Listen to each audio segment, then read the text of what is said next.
fillable speaker card and send to bph.speakercards@cdcr.ca.gov. The speaker card is available on the board's website at cdcr.ca.gov/BPH. Completing the form is voluntary. All persons may attend the meeting and make comments. If you wish to remain anonymous, enter anonymous next to the speaker name on the speaker card. You may also enter the last 2 digits of your call-in number for identification when it is time for you to speak.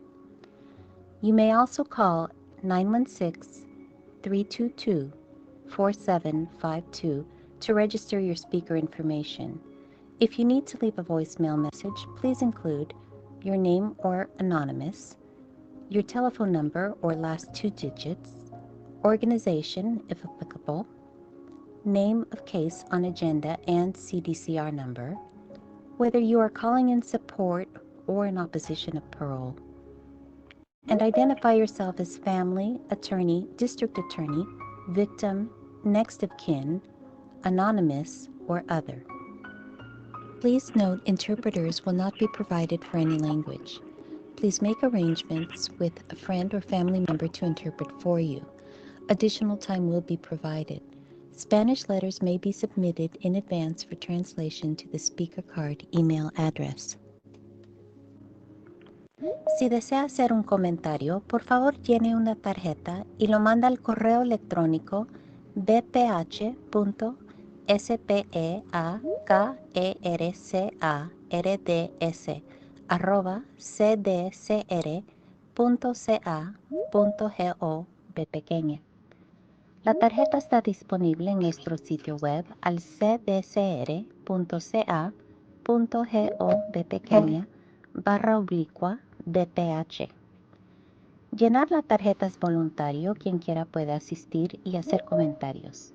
Si quiere mantenerse anónimo, ponga anónimo en vez de su nombre o ponga los últimos 2 números de su número telefónico. También puede llamar al 916-322-4752 y dejar la siguiente información: su nombre, o diga anónimo, su número de teléfono o los últimos 2 números, su organización, el nombre y el número del caso, si está de acuerdo con o en contra del caso, su relación al caso, si es pariente, abogado, fiscal, víctima. Cuenta que no proveemos intérpretes para ningún idioma. Por favor, haga arreglos con un amigo o familiar que le pueda servir de intérprete. Cartas en español pueden mandarse por adelantado al mismo correo electrónico al cual se mandan las tarjetas.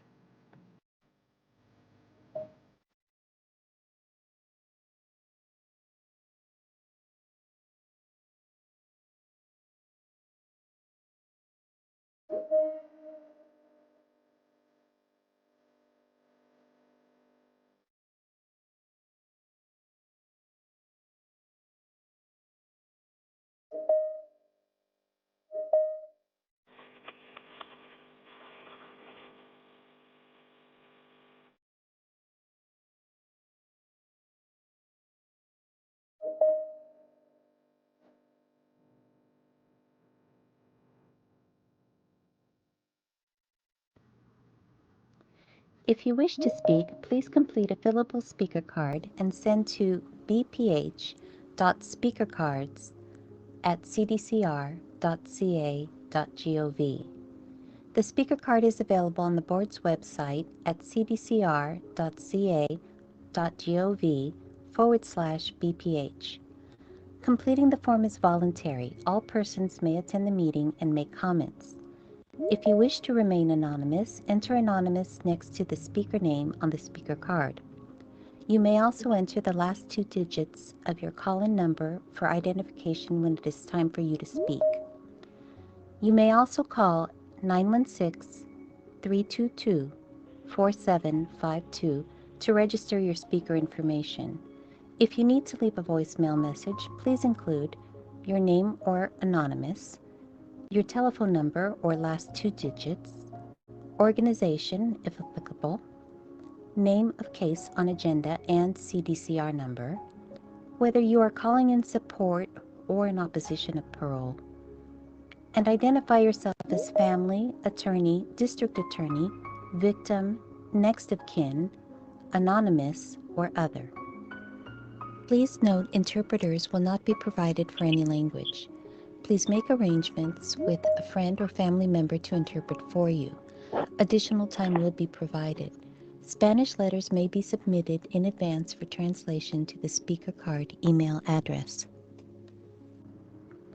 Si desea hacer un comentario, por favor llene una tarjeta y lo manda al correo electrónico bph.speakercards@cd.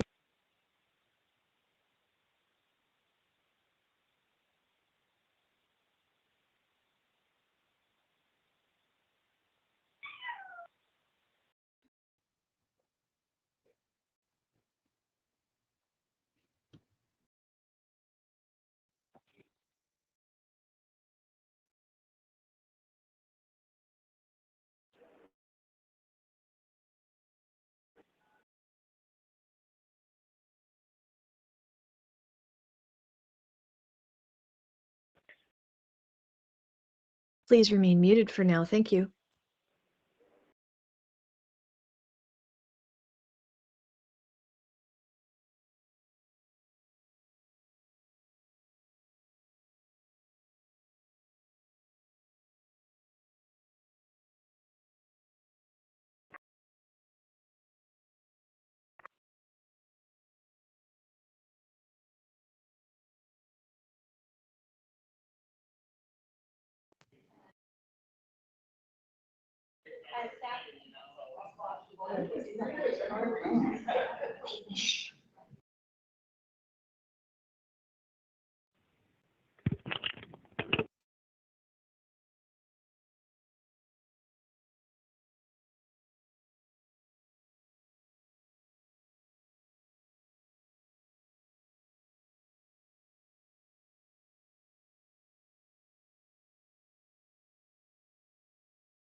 Should know who I am. Okay. Well, it looks like we're. Please remain muted for now. Thank you.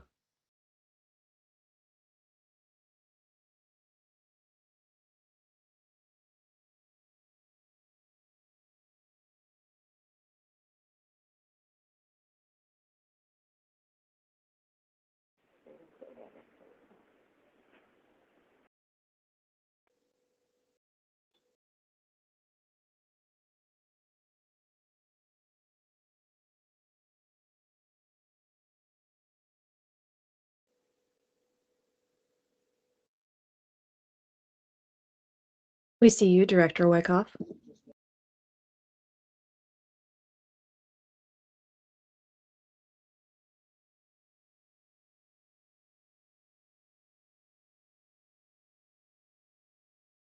Hey, happy birthday. Go.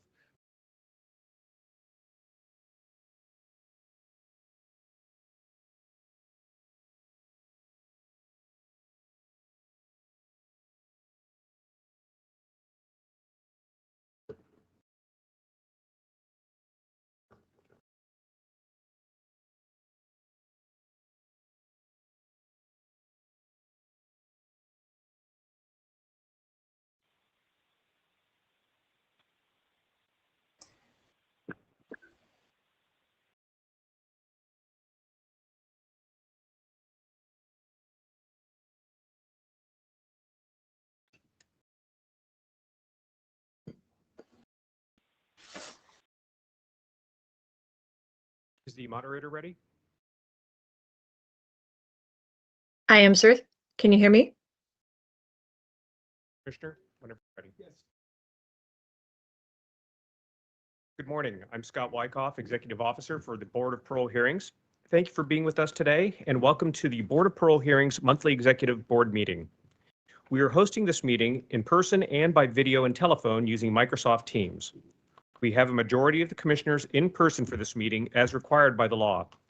Some of our commissioners are participating in the hearing remotely and will remain on camera unless they have technical problems.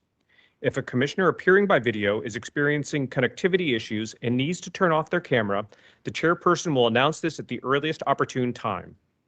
For those participating by video, if you experience connectivity issues during the meeting, we have found that turning off your camera may help you see and hear those who are speaking and help us to hear you when you are speaking.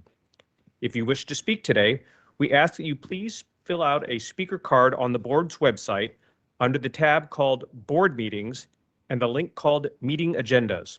We will also provide an opportunity for those who have not submitted a speaker card to comment. You can find additional documents with the helpful instructions and tips for participating in today's meeting on the board's website. Just go to the tab at the top called Board Meetings and select the link for Meeting Agendas. There is also a helpline available during the meeting if you are experiencing difficulties. Please call 916-445-4072. The phone number is also on the first page of today's agenda and the agenda page of the board's website. If no one immediately answers your call, please leave a message. Someone will return your call as quickly as possible. Most commissioners and board staff use computers to take notes during the meeting, so please do not be concerned if a commissioner is looking at their computer while someone is speaking.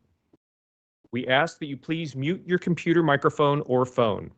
If you do not mute yourself, a moderator will mute you to eliminate feedback and background noise. Your comments are important to us and we want to hear from everyone. For this reason, comments may only be made after the moderator calls the speaker's name or identifies them by their login credentials. We will call cases in the order they are listed on the agenda. Once a speaker is called upon, they will be able to unmute their microphone to make a comment. Please be respectful and refrain from engaging in disruptive behavior, or you may be removed from the meeting. Please note that some speakers may include explicit crime details in their statements during this meeting. This could trigger strong reactions or be difficult to hear for some people, and is not appropriate for children. Written statements may be submitted to the email address on the agenda, and written statements are considered the same as oral comments. Today, we will first take care of some administrative matters.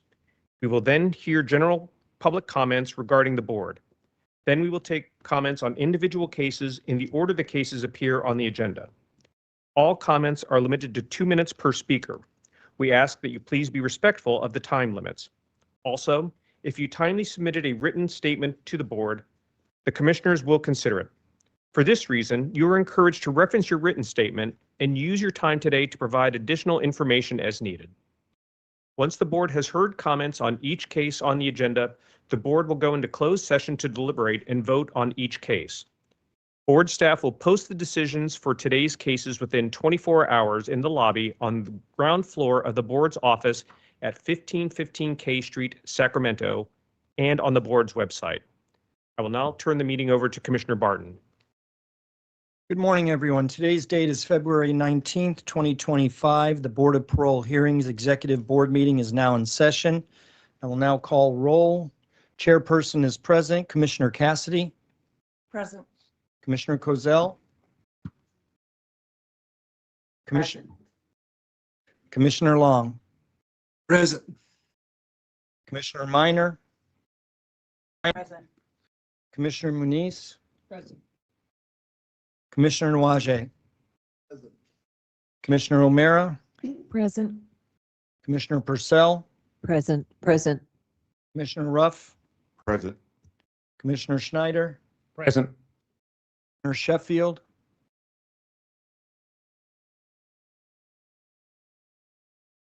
Vaughn. Commissioner Tyra. Present. Commissioner Thornton. Present. Commissioner Weiss. Here. And Commissioner Sheffield, are you with us online? All right, please note for the minutes that a majority of the commissioners currently appointed are present in person at 1515 K Street in Sacramento. Commissioner Sharif is also present. I'm sorry, Commissioner Sharif. I left you off my list.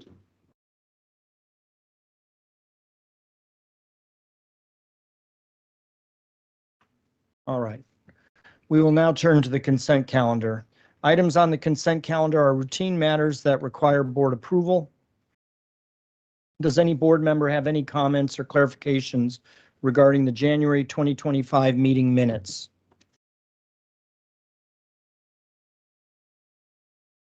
Hearing none, we'll move on. The February backlog report is posted online on the board's website at the end of the consent calendar. Does any board member have any comments or clarifications regarding the backlog report? Again, hearing none, I'll move on to item 4. At this time, any member of the public may comment on the consent calendar, including the January minutes and the February backlog report. Comments are limited to 2 minutes. Please wait until we call your name or identify you by your login information to speak. And again, just a reminder for those of you waiting to comment on a particular case, that is not what we're doing at this time. Moderator, do you have any comments on the consent calendar? Thank you, Chairperson. I do not have any speaker cards. If you would like to make a comment on the consent calendar and are on video, please raise your hand using Microsoft Teams, and I'll call on you when it is your turn to speak. To make a comment on the consent calendar by telephone, you can unmute yourself by pressing *6 and identify yourself. Is there anyone who would like to make a comment on the consent calendar? Chairperson, there appear to be no speakers for the consent calendar. And I see none present with us here either. Thank you. Commissioners, is there a motion and a second to approve the consent calendar? Purcell will make the motion. Cassidy will second. Right? We have a motion and a second. Call the roll. The chairperson votes aye. Commissioner Cassidy? Commissioner Kozel? Aye. Commissioner Long? Aye. Commissioner Minor? Aye. Commissioner Manise? Aye. Commissioner Nuaje? Commissioner O'Mara? Aye. Commissioner Purcell? Aye. Commissioner Ruff? Aye. Commissioner Schneider? Aye. Commissioner Sharif? Aye. Commissioner Tyra? Aye. Commissioner Thornton? Aye. Commissioner Weiss? Motion carries. We'll now hear a report from Executive Officer Scott Wyckoff.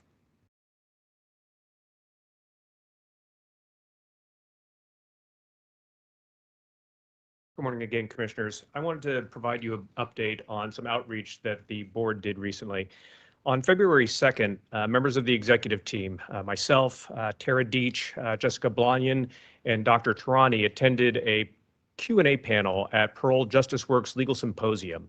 The panel was Q&A format, lots of questions from the attorneys who work with Parole Justice Works.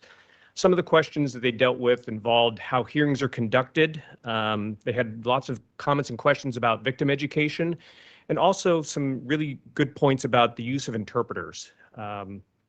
I also attended a few of the presentations. It was sort of an MCLE for the panel attorneys, and I will tell you a couple of observations.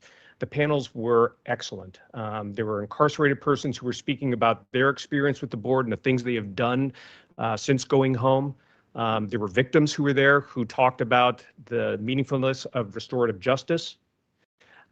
There were attorneys training attorneys on how to best prepare their clients to appear before the board, what to expect from commissioners, what to expect in the process. I will tell you it was attended in person by all but I think 3 or 4 of the panel attorneys.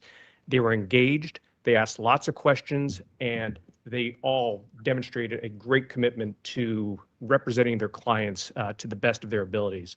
I thought it was a terrific opportunity to meet and talk to them, and I feel like I took a lot from it, and I have a long list of to-dos coming from that.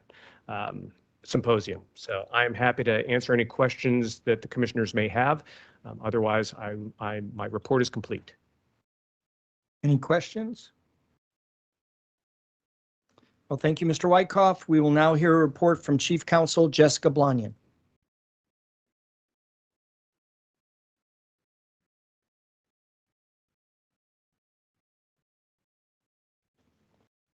Good morning, everyone. I am here to report on our compliance with legislation, which is very exciting.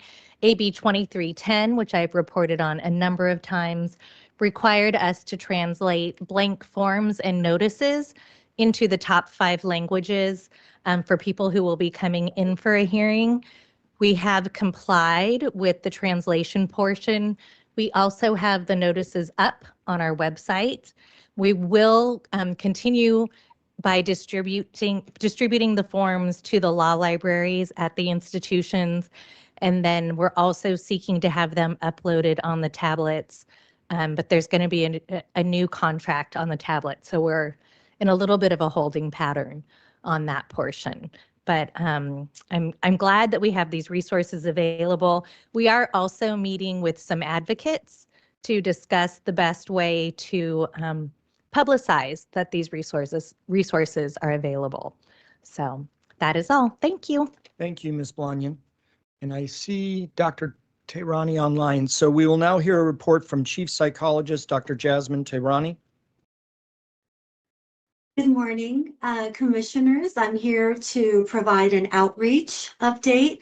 So in addition to the Q&A session noted by our executive officer, Scott Wyckoff, that I was honored to attend, I'd also like to share an outreach update from one of the board's senior psychologists, Dr. Craig LaRue. He provided one of the presentations to the PJW attorneys regarding working with clients who have mental health backgrounds.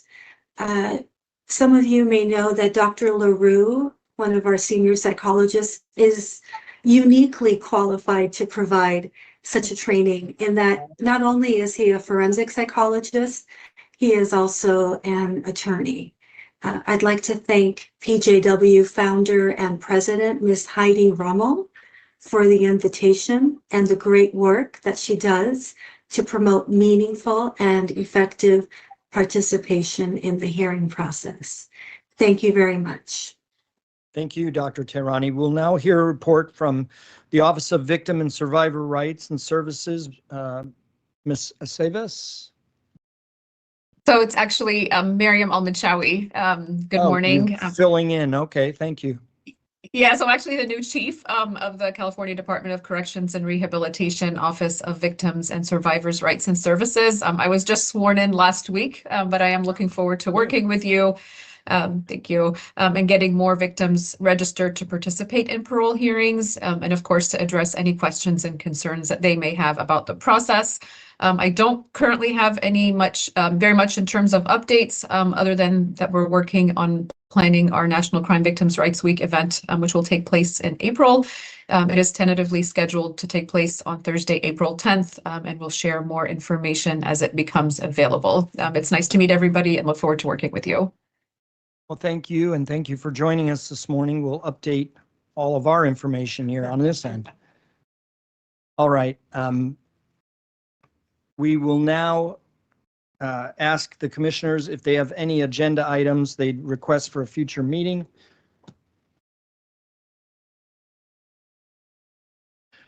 All right, hearing none, we will now hear comments from the public regarding general matters related to the board. We're not, again, taking comments on specific cases right now. These are just general comments for the board.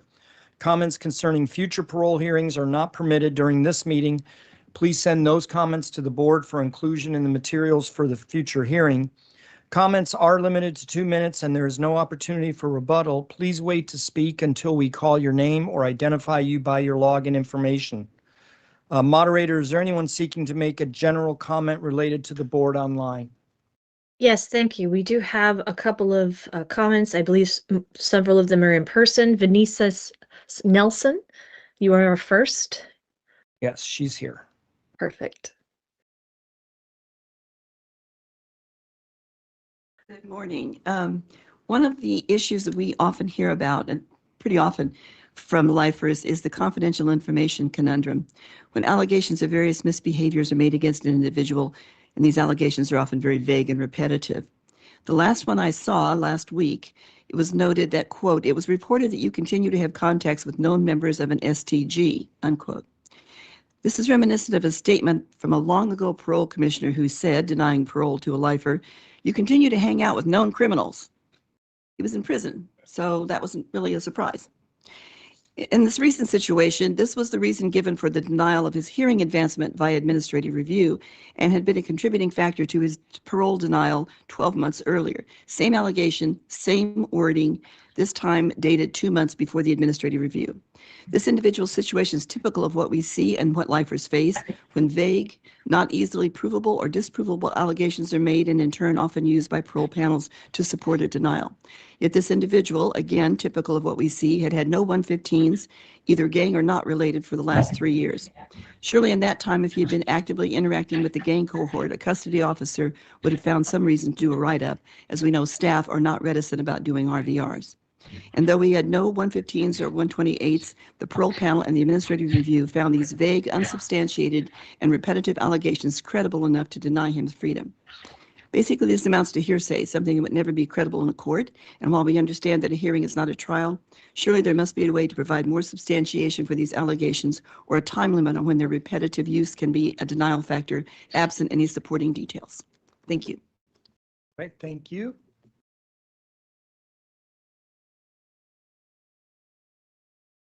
Moderator, the next speaker. Thank you. The next speaker is Cheyenne Knox. Also present. Perfect, thank you. Hello, I'm Cheyenne Knox. I was found suitable by Mr. Commissioner David Long. I see him. I was kind of hoping he's going to be here in person this time. It's nice to see him again. I did 37 plus years in prison. I was arrested when I was 17 years old, and I was released in August. And it's been absolutely amazing. I have a wonderful job. I work for AAA. I drive a tow truck at night. And so I'm like really busy. My boss did not want me to leave today, but I told him I really wanted to come here and see all you commissioners again. I went to board double-digit times. I've had a lot of you as my commissioners before. And as I look back and I reflect on it, I realized that, yes, you guys were right by denying me. I wasn't ready at that time. And it's really hard for us lifers to go in front of you. We know our whole life is on the line and try to explain ourselves about our rehabilitation and what really happened in our crime. It's not very easy for us to go in that room and have to do that because we know we only got a couple hours and you guys are going to make a decision. It is very, very hard. However, I was really lucky that Commissioner Long seen the rehabilitation in me and found me suitable, and I was released. And it's been absolutely amazing. I go around and take pictures of every single thing, right? It's just, I have a car and I still walk around because I just want to see stuff. Because in prison, we walk one way around a track. We don't get to walk any way we want to. So being locked up since I was a teenager, it is just absolutely amazing being out here on the streets and being free. And I'm going to school. I go to college during the day. I really don't get a lot of sleep, but I go to college. I'm getting straight A's. I want to be an addiction counselor therapist. And I just really want to thank all you commissioners for doing your job. All of you. Thank you. Thank you. Thank you. The next speaker we have is Connie Lasky. I can see you, Connie.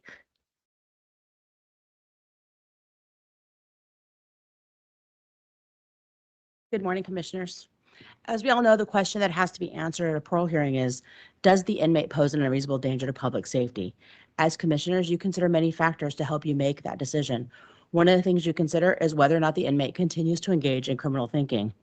Lately, we have had numerous inmates who have been denied parole or had their parole grants reversed because they have engaged in restitution avoidance. Recent speakers have questioned if that is an appropriate consideration and an appropriate reason for a parole denial. Some have even argued that Assembly Bill 1186 prohibits collection of court-ordered restitution after 10 years, rendering restitution avoidance a moot consideration. Actually, AB 1186 only applies to restitution fines, not direct victim restitution. Parole is not being denied for circumventing fines. It is being denied for depriving victims of their actual direct restitution. Parole is being denied for continuing to violate the rights of victims in order to benefit the inmate and their fellow inmates. Parole is being denied because choosing to deprive a victim of the opportunity to be compensated for the harm caused by the inmate shows that the inmate is continuing to engage in criminal thinking and is continuing to cause harm to their victims and to the victims of their fellow inmates. Restitution avoidance is exactly one of the factors that must be considered when determining if an inmate has shown a lengthy period of positive rehabilitation or if they are choosing to engage in criminal behaviors and choosing to continue to harm their victims. Such a choice absolutely renders them unsuitable for parole. Thank you. Thank you. If you would like to make a general comment and are on video, please raise your hand in Microsoft Teams. I'll call on you when it is your turn to speak. To make a general comment by telephone, please unmute yourself by pressing *6 and identify yourself. Is there anyone else who has not spoken who would like to make a general comment? Chairperson, there appear to be no more speakers for general comments. Thank you, moderator. I will now call roll for the commissioners participating in public comment, deliberations, and voting on the cases on today's agenda. The remaining commissioners will be excused. Starting with the chairperson who's present, Commissioner Cassidy. Present. Commissioner Cosell. Commissioner Minor. Present. Commissioner Nwajé. Commissioner O'Mara. Present. Present. Commissioner Ruff. Present. Commissioner Schneider. Present. Commissioner Sharif. Present. Correct. Commissioner Weiss. Here. Please note for the minutes, a majority of the commissioners currently appointed are present in person.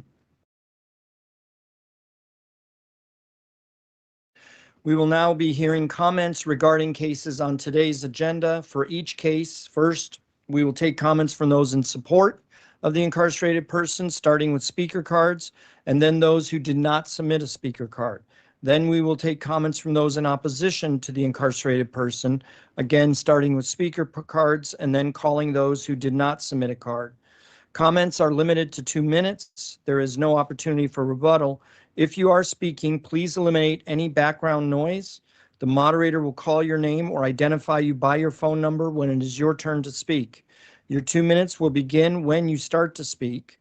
And the first case today is Richard Bridgewater, H21785, item 11. Moderator, please call for speakers in support. Thank you, Chairperson. I do not have speaker cards for support. If you would like to speak in support of Richard Bridgewater and are on video, please raise your hand using the Microsoft Teams button. I'll call on you when it is your turn to speak. If you're on the phone and you want to speak in support of Richard Bridgewater, please unmute yourself by pressing *6 and identify yourself. Is there anyone who would like to speak in support of Richard Bridgewater? Chairperson, there appear to be no speakers in support of Richard Bridgewater. All right, moderator, we'll now take speakers in opposition, if any, to Richard Bridgewater. Thank you, Chairperson. The first speaker card we have is for Michael Ramsey, DDA of Butte County. Michael, if you're with us, go ahead and unmute yourself. Your 2 minutes starts when you begin to speak. Thank you, commissioners. I am the elected district attorney of Butte County, just for the record, and we want to make sure that the commissioners have received both of our letters. As purpose of my talking today, we sent a letter on February 11th that referenced the notice of confidential information disclosure that Mr. Bridgewater was involved in restitution fraud and EDD fraud. And it was after we sent that letter that we were able to get the transcript of the October 30th, 2025 panel hearing, and discovered in that transcript, as my deputy district attorney recalled, a very specific reference that Mr. Bridgewater was asked by both the commissioner and deputy commissioner whether he had committed any restitution or EDD fraud. and was asked twice, and twice said that he had not. And so it is the people's position that the inmate took an oath to be truthful, and his sworn testimony, he violated that oath.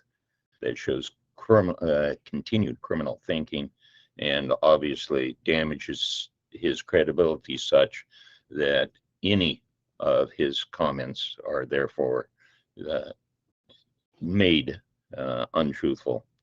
And we request that the BANC have a rescission hearing on Mr. Bridgewater. Thank you. And so, you know, we do have both letters. Thank you. Thank you very much. Thank you. If you would like to speak in opposition to Richard Bridgewater and are on video, please raise your hand using Microsoft Teams, and I will call on you when it is your turn to speak.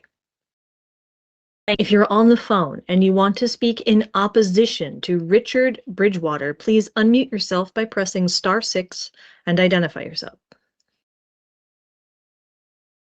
Is there anyone who has not spoken who wants to speak in opposition to Richard Bridgewater? Is there anyone who has not spoken who wants to speak about Richard Bridgewater? Chairperson, there appear to be no more speakers for Richard Bridgewater. Thank you, moderator. The next case that we have is Corey Harper, AP 0117, item 12. Please call for speakers in support. Thank you. The speaker card I have is for Corey Harper. Corey, if you're with us, go ahead and unmute yourself by video or press *6 by telephone. Your 2 minutes starts when you begin to speak.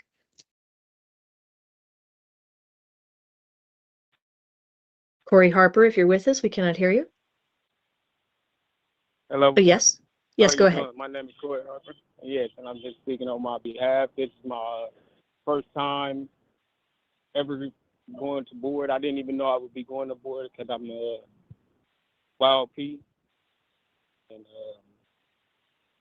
yeah, basically I already submitted a request through email, a statement through email, just explaining the progress that I put in. I'm currently in the MCRP program in Los Angeles County. So I've been in society for about a year now, a little bit over a year now. I've been currently working for the last 6 months. Over the last 6 months, I've completed multiple certifications for constructions. I took a construction class as soon as I first got here and was able to phase up and go outside.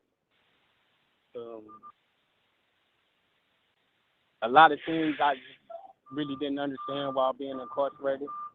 And I've learned many things about my victims, victim awareness, victim impact. And pretty much I'm just asking the board to look at all my progress, look where I started and to see where I came. And yes, I was been very transparent with everything to the board, and anything I was able to speak on or know exactly about, I've spoke on it, and that's why the board granted me and found me suitable. So I'm just asking the board to look at my progress, look at everything I've done and completed. And what I'm doing now, I currently work at a cabling company, a re-spooling cabling company called Omni Cable in the city of Norwalk. I earn about $22, $23 an hour. And I just asked the board to find the leniency in me and to see my progress. As far as the restitution, like I spoke to her when she asked me questions about restitution.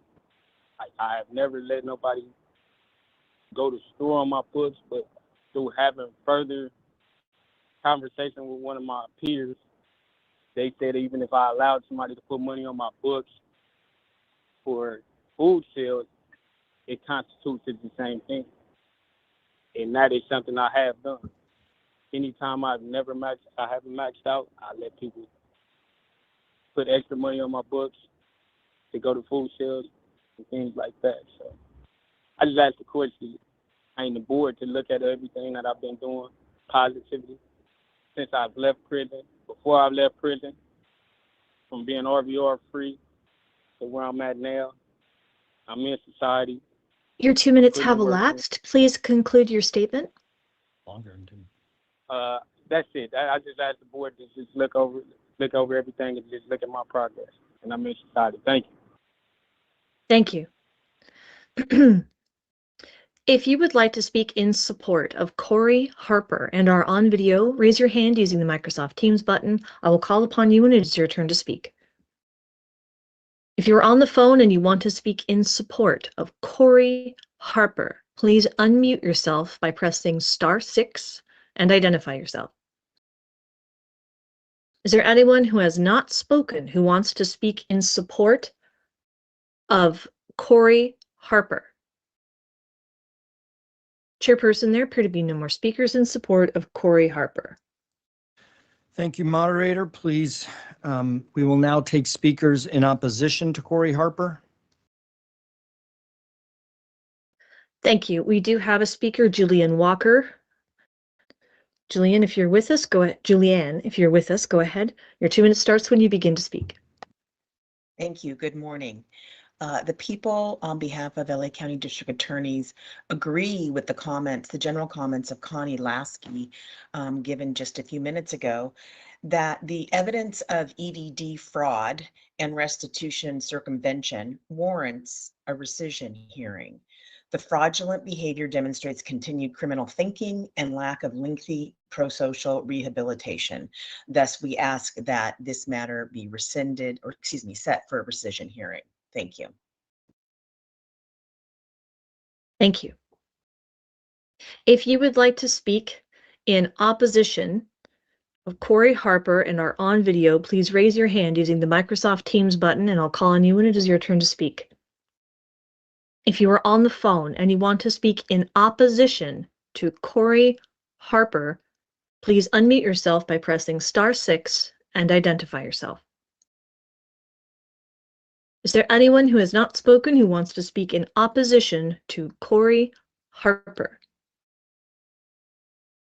Is there anyone who has not spoken who wants to speak about Corey Harper? Chairperson, there appear to be no more speakers for Corey Harper. Thank you, moderator. The next case is QUAYSHAWN Jenkins, AG 2266, item 13. Moderator, please call for speakers in support.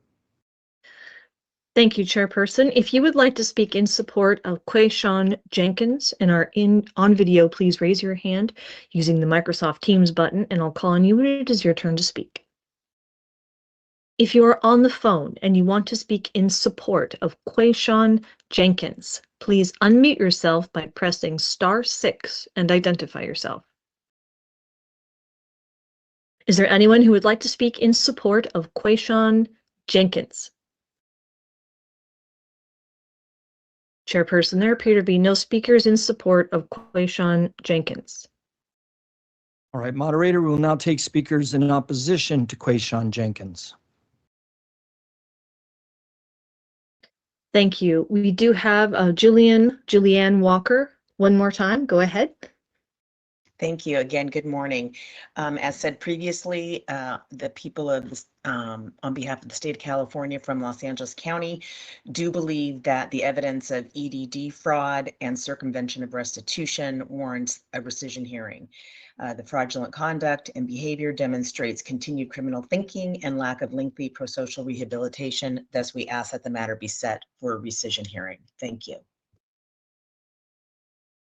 Thank you. If you would like to speak in opposition to QUAYSHAWN Jenkins and are on video, please raise your hand using Microsoft Teams button. I will call on you when it is your turn to speak.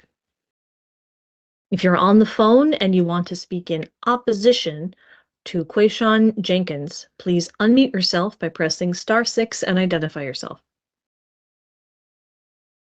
Is there anyone who has not spoken who wants to speak in opposition to QUAYSHAWN Jenkins? Is there anyone else who has not spoken who would like to speak about QUAYSHAWN Jenkins? Chairperson, there appear to be no more speakers for QUAYSHAWN Jenkins.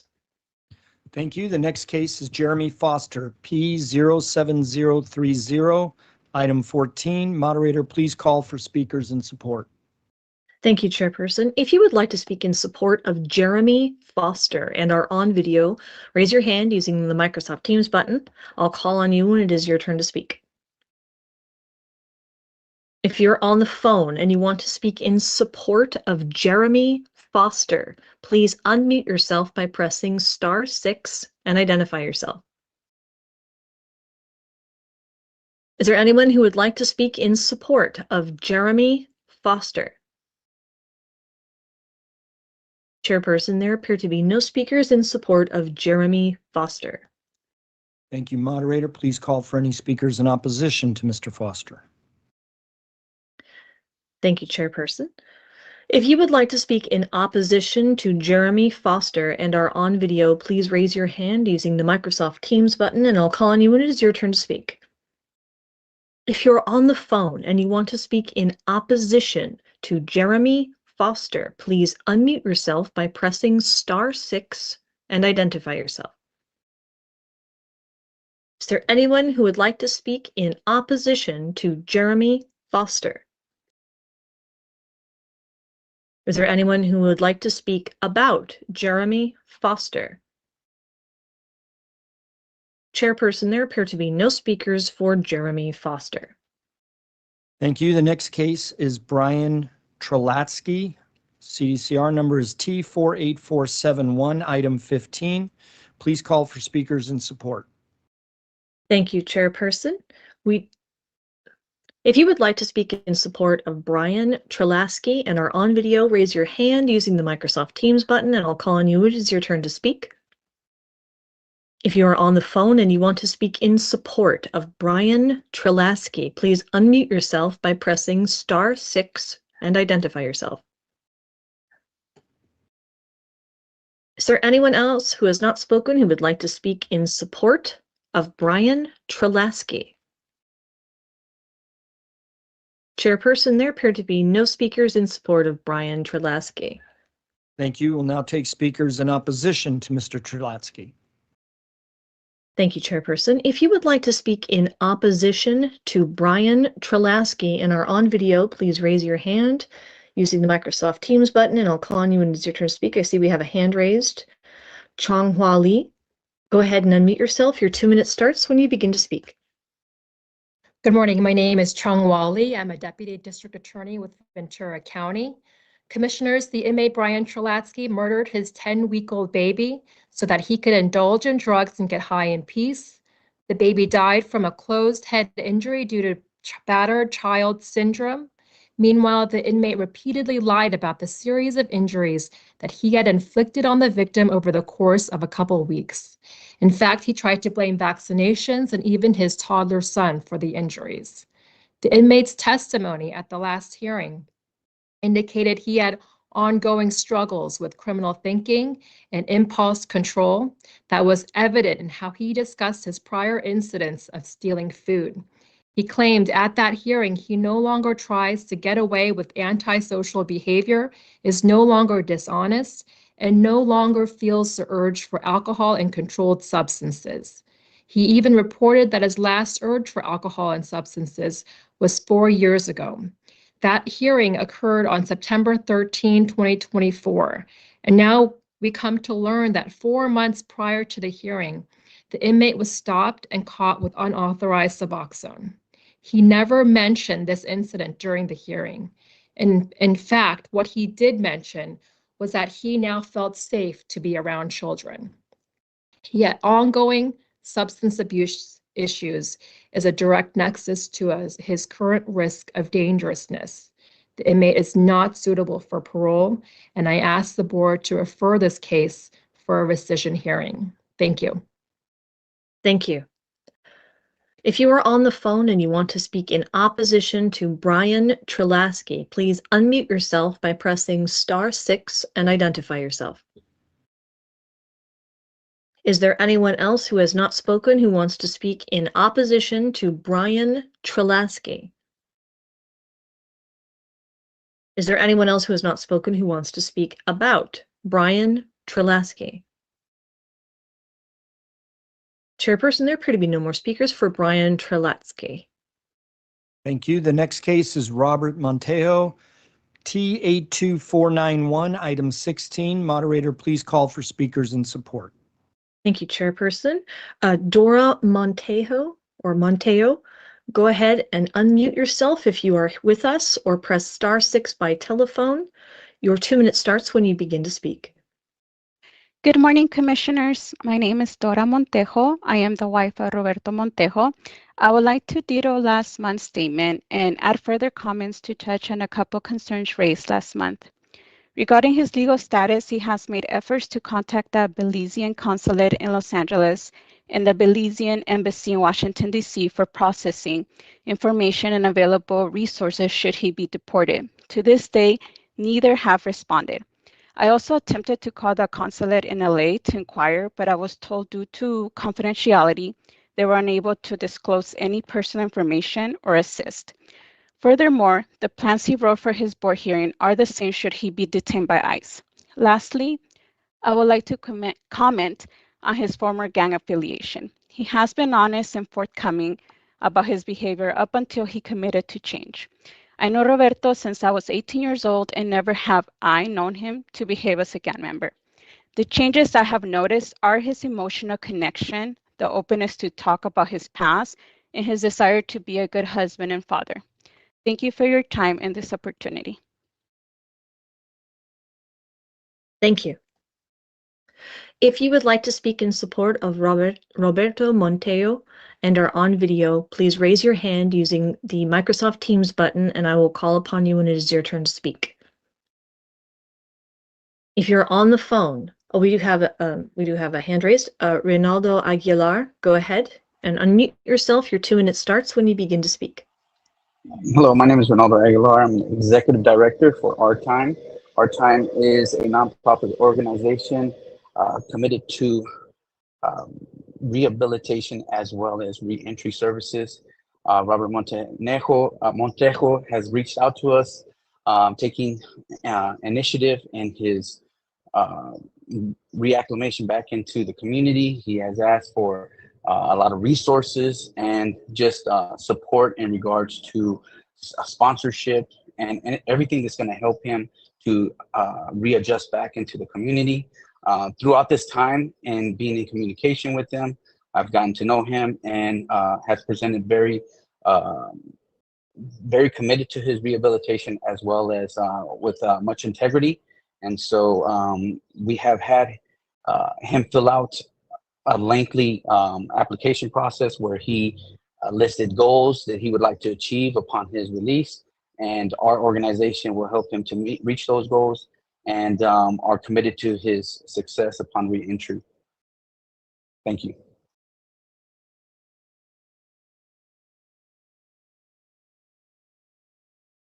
Thank you. If you are on the phone and you want to speak in support of Roberto Montejo, please unmute yourself by pressing *6 and identify yourself. Is there anyone else who has not spoken who wants to speak in support of Roberto Montejo? Chairperson, there appear to be no more speakers in support of Roberto Montejo. Thank you, moderator. Please inquire if there are any speakers in opposition. Yes, we have Julianne Walker again. Go ahead, Ms. Walker.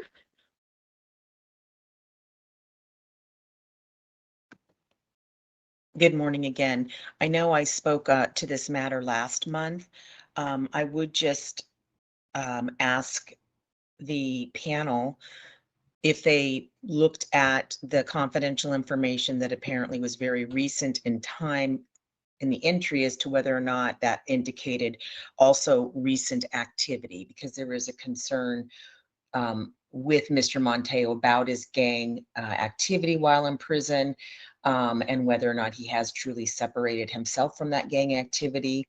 And then with respect to his relapse and prevention plans, that people would submit as to whether or not the panel believes those are sufficient to deal with his criminogenic needs on parole. Thank you.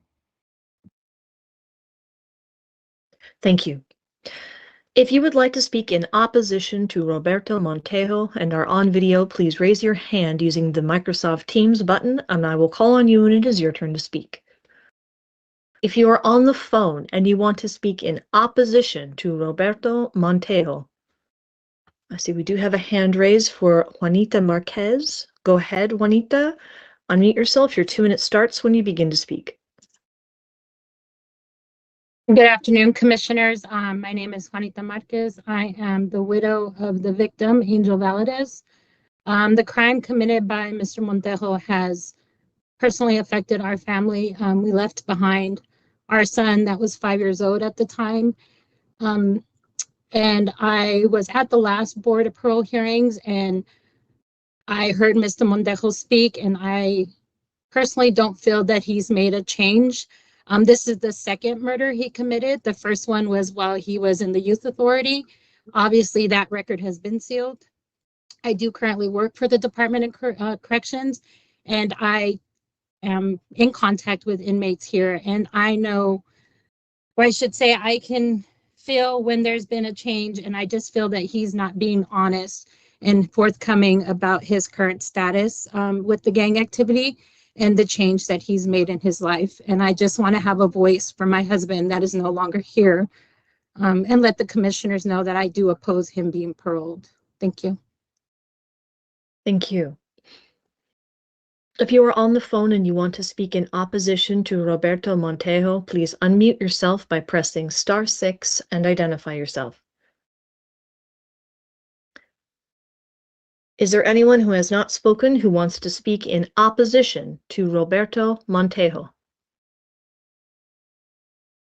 Is there anyone who has not spoken who wants to speak about Roberto Montejo? Chairperson, there appear to be no more speakers for Roberto Montejo. Thank you, moderator. The next case is Jason Batchelor, G65072, item 17. Moderator, please call for speakers in support. Thank you, Chairperson. We have a number of speaker cards. The first is for Rowena Angeles. Rowena, if you're with us, go ahead and unmute yourself or press *6 by telephone. Your 2 minutes starts when you begin to speak.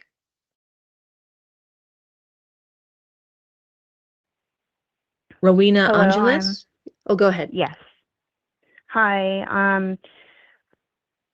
I am asking for Jason Batchelor to be granted parole today because he has taken full responsibility for his actions and has spent his time in prison working to better himself.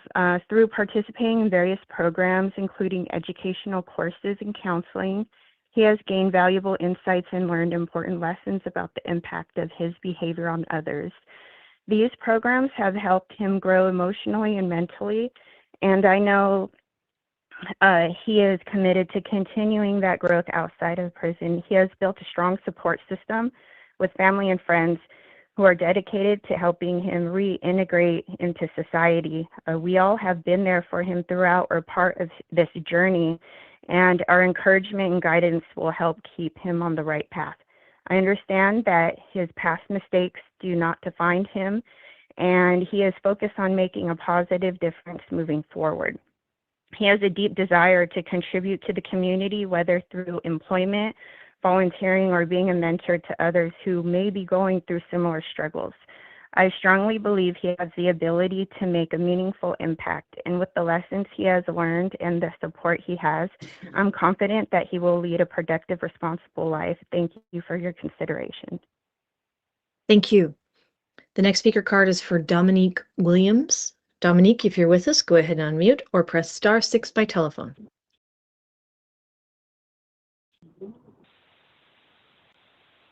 My name is Dominique Williams, and I'm one of Jason's younger cousins. Before Jason's incarceration, he spent summer vacations, spring breaks, and any time off from school at our home.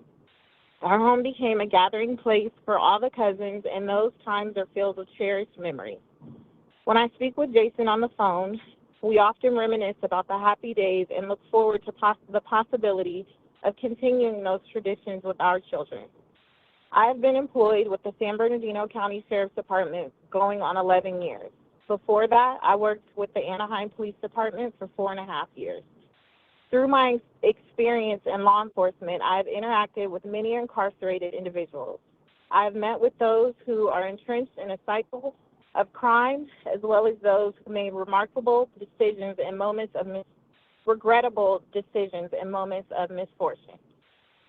I've learned to distinguish between those who genuinely seek redemption and those who remain indifferent to reintegrate into society. Jason is deeply remorseful and has had ample time to reflect on his past actions. He is committed to ensuring he never repeats the mistakes that led to his incarceration.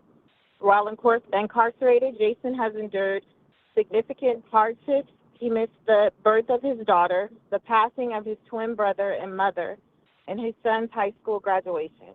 Despite these challenges, Jason has shown remarkable resilience. His faith has grown stronger, and he has relied on prayer and hope to navigate through each difficult moment. I speak with Jason on the phone frequently and admire his strength and determination. Jason has a strong support system within our family, including myself, who are committed to helping him transition back into society and avoid returning to custody. We are hopeful that with the right support and his steadfast commitment to change, Jason will Your make 2 a minutes have positive elapsed. impact. Please conclude your statement. Thank you for your consideration. Thank you. The next speaker card is for Anthony Batchelor. Anthony, if you're with us, go ahead and unmute yourself or press *6 by telephone.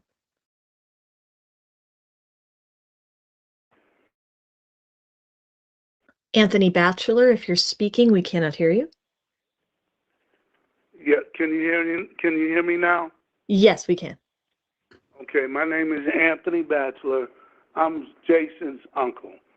I would greatly appreciate it if you guys would consider giving Jason parole to let him out, because I think he's changed. He's a born-again Christian.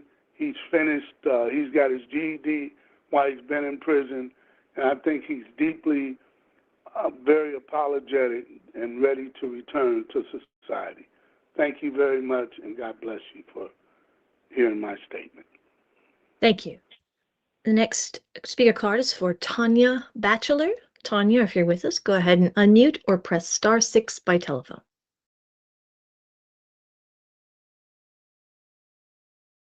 Tanya, if you're speaking, we cannot hear you.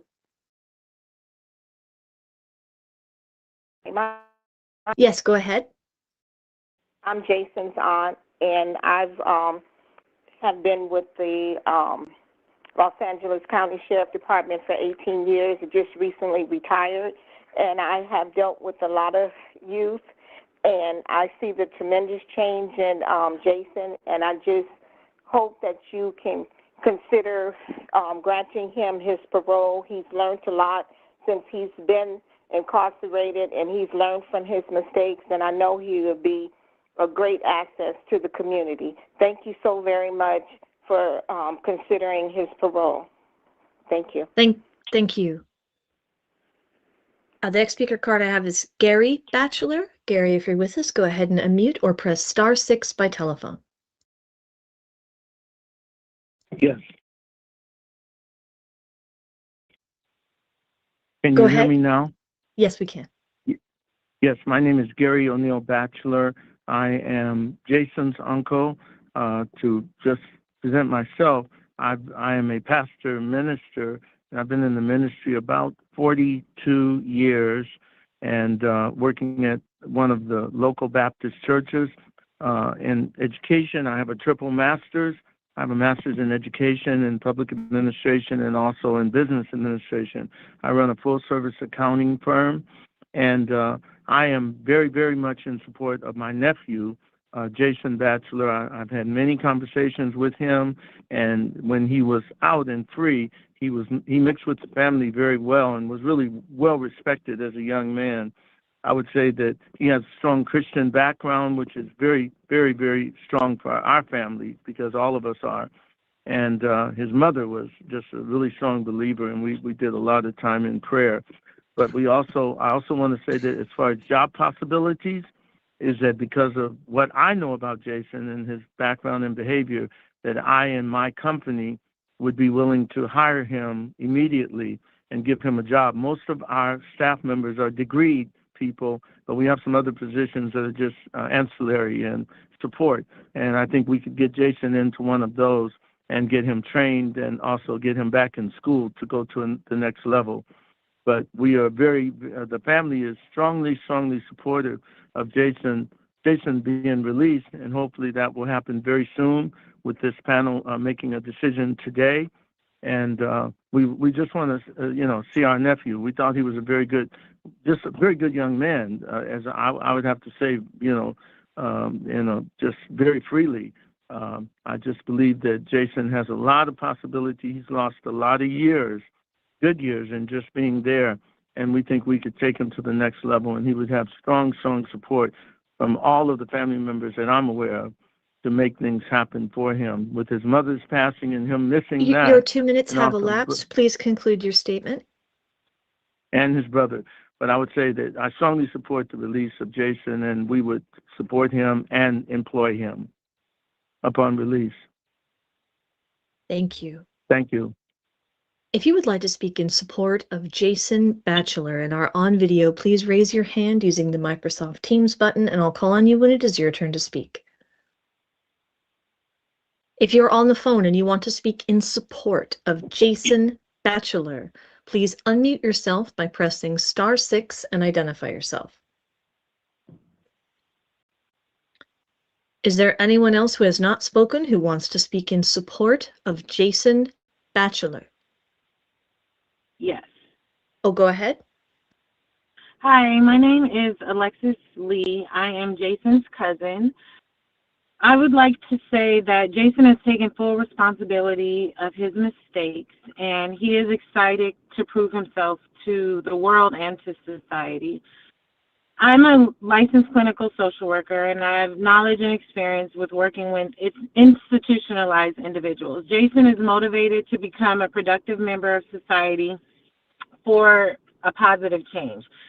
Jason has been involved in mentorships and support groups while in prison. We've had several conversations about growth. I've sent him books. Anytime he asks for a book, I will send him a book. So he has really been a steward of positive change for himself and also just for his kids. Through Jason's vast amount of life's experiences, he can give insight to others to not make the same mistakes that he has. I believe that Jason has repaid his debt to society, and I'm looking forward to him being released and being the person that he can be at his full potential. As I've learned, that Jason was going to the parole board for a second time, I definitely wanted to be here in support for his early release. Like my family members have mentioned, just us being believers in Christ, we have prayed over Jason through this entire incarceration, and we are very proud of, his resilience while being in there. As my sister mentioned, him losing his mom, his twin brother, and just different milestones throughout his life. So I just want to say that I am in support of Jason being released, and I am a family member that will fully support him with resources and help him be an Your active 2 minutes have member of elapsed. society. Please conclude your statement. Thank you. I'm done. Thank you. Is there anyone else who has not spoken who would like to speak in support of Jason Batchelor? Chairperson, there appear to be no more speakers in support of Jason Batchelor.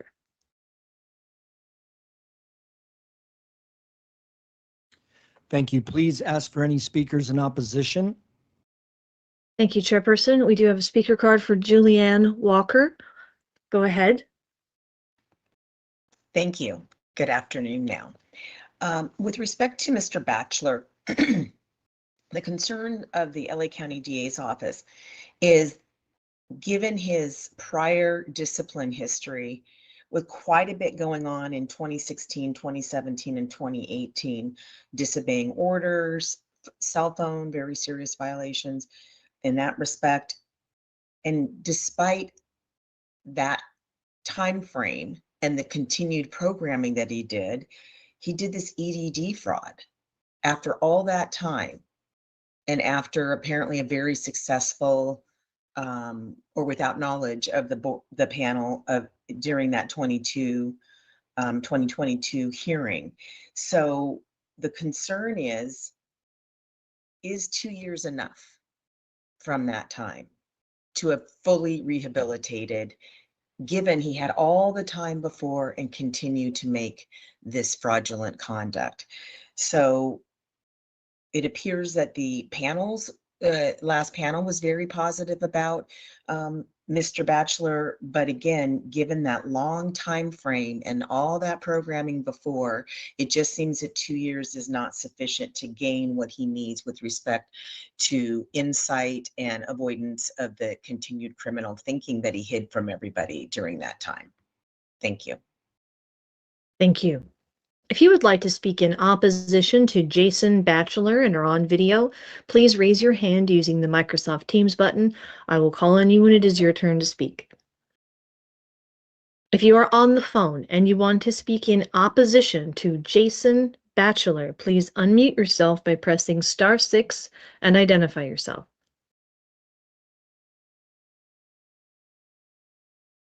Is there anyone who has not spoken who wants to speak in opposition to Jason Batchelor?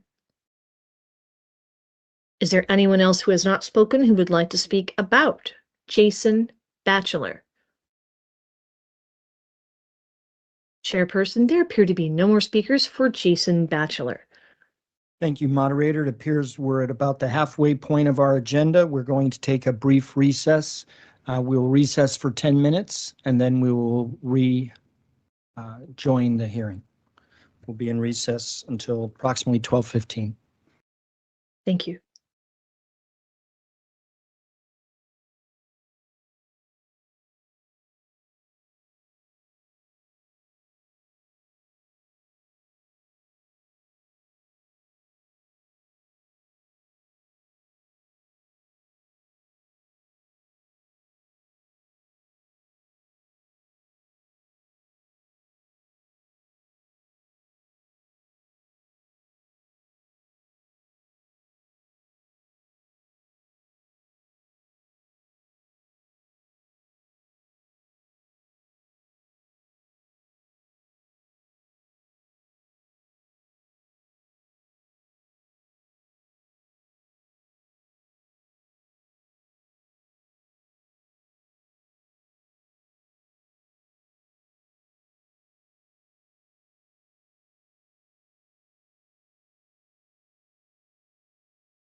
12/16, February 19, 2025, and we're going to reconvene the board's meeting and move on to the next case, which is Mr. Bazante, BD 9896, item 18. Moderator, please call for speakers in support.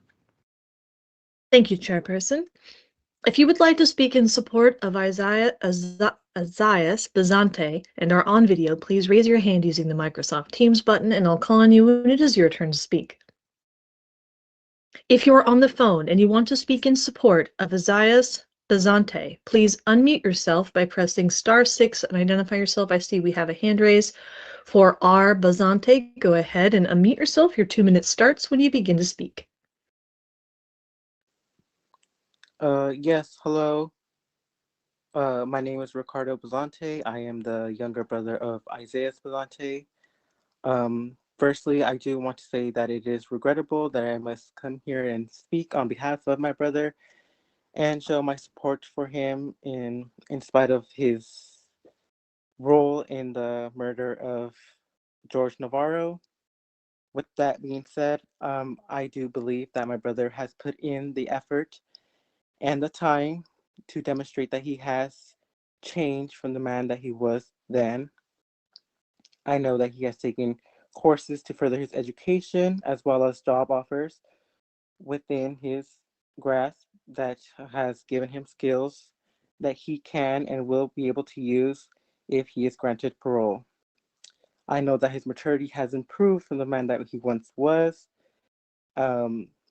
throughout our many hours of conversing with one another, as well as I can attest to his support system if he is granted parole.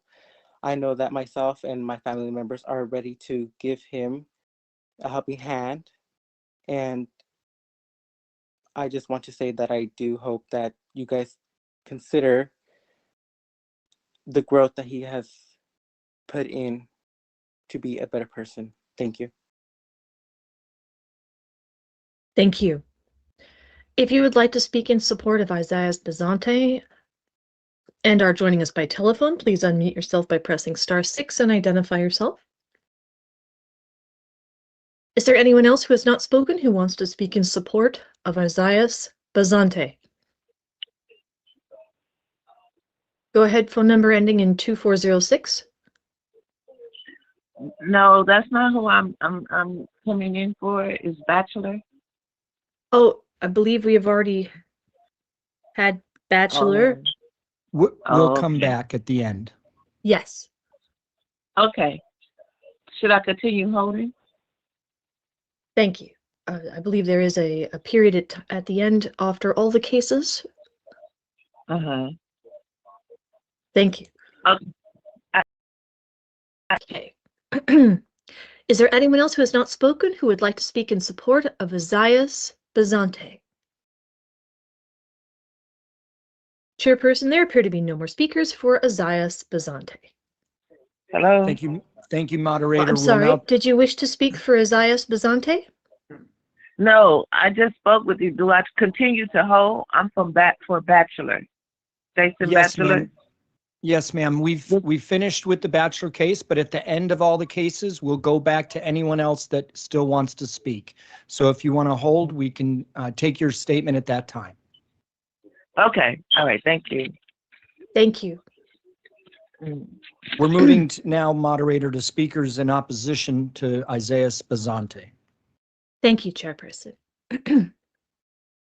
If you would like to speak in opposition to Isaias Bazante and are on video, please raise your hand using the Microsoft Teams button, and I'll call on you when it is your turn to speak.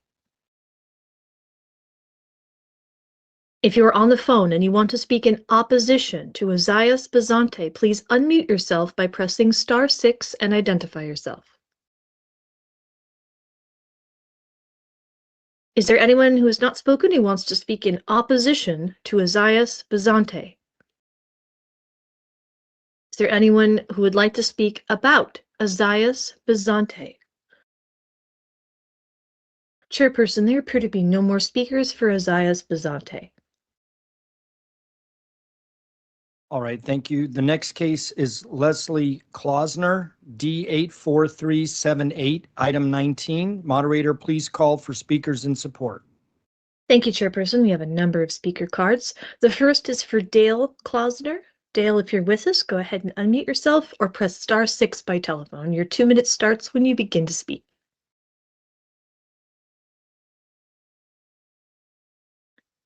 Dale Klausner, if you're speaking, we cannot hear you.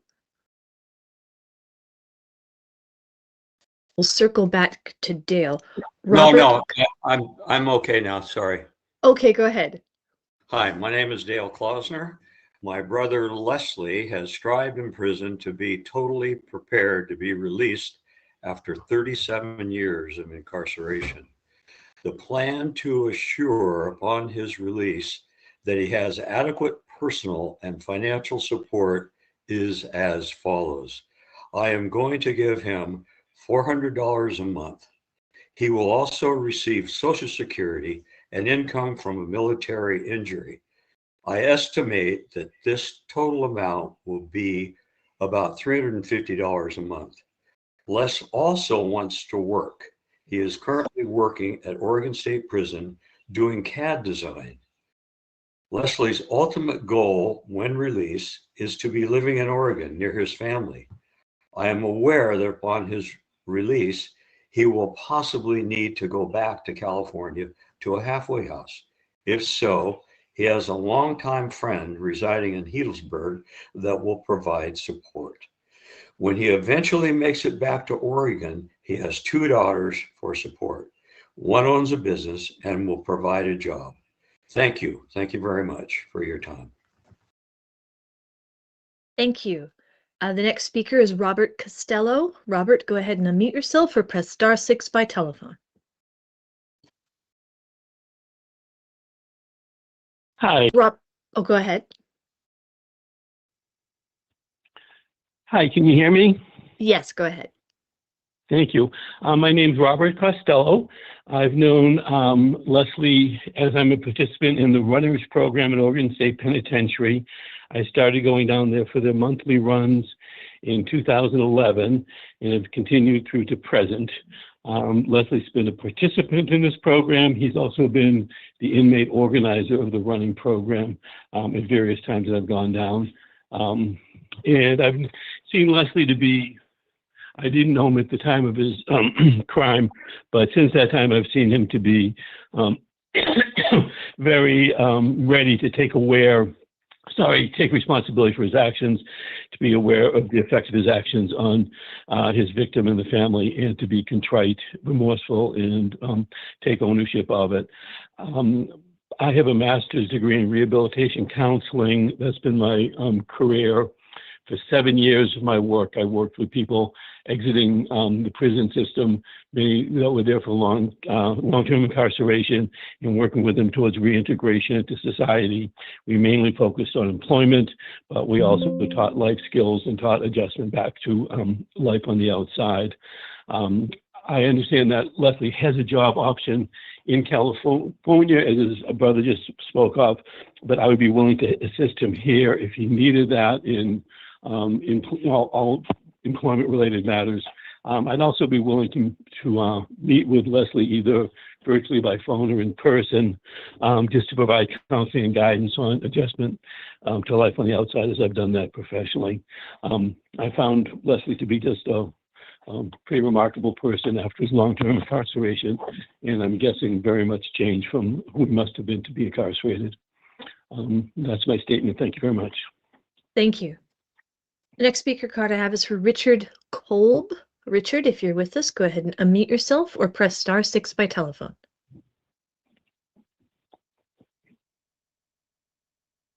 Richard, if you're speaking, we cannot hear you.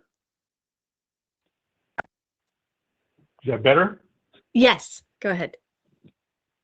Yes, thank you for inviting me. I've known Les since high school. Then, when we both were honorably discharged from the Army, we briefly shared an apartment together.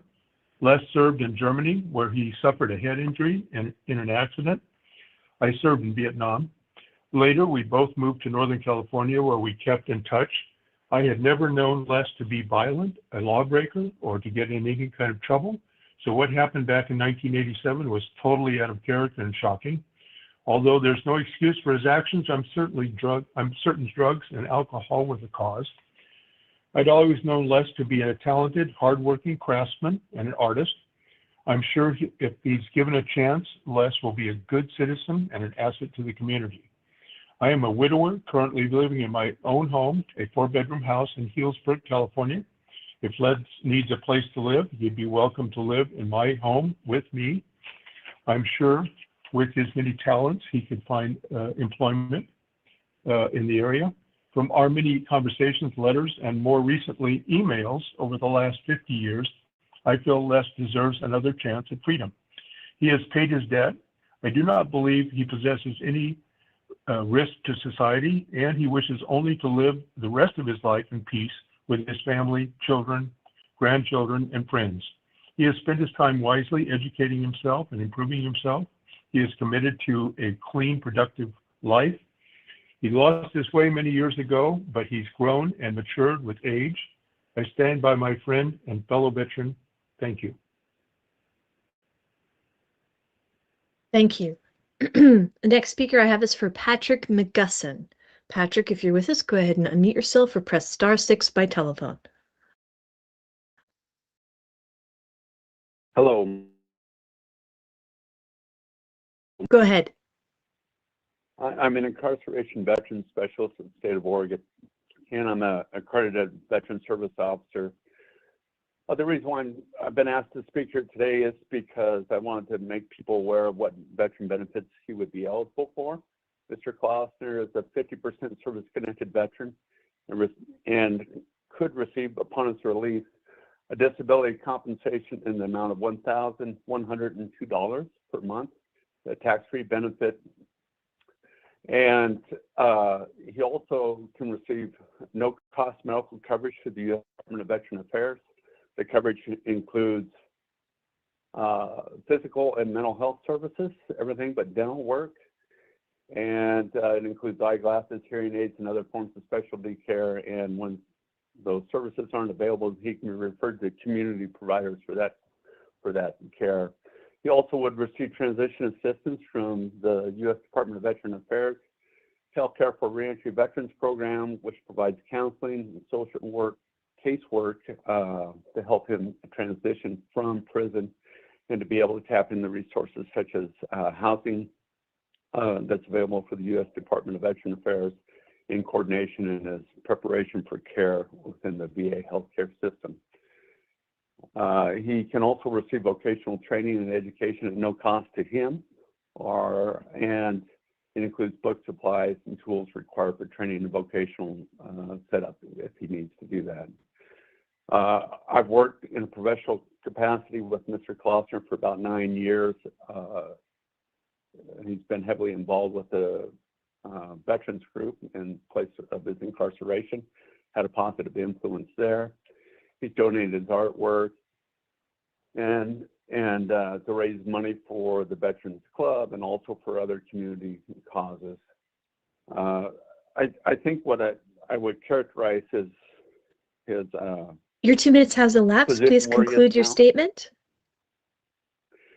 The litmus test I would use on recommendation for him for release would be, would I be comfortable having him live in my community? And I would, in fact, be comfortable with him living in the community and would support him in that.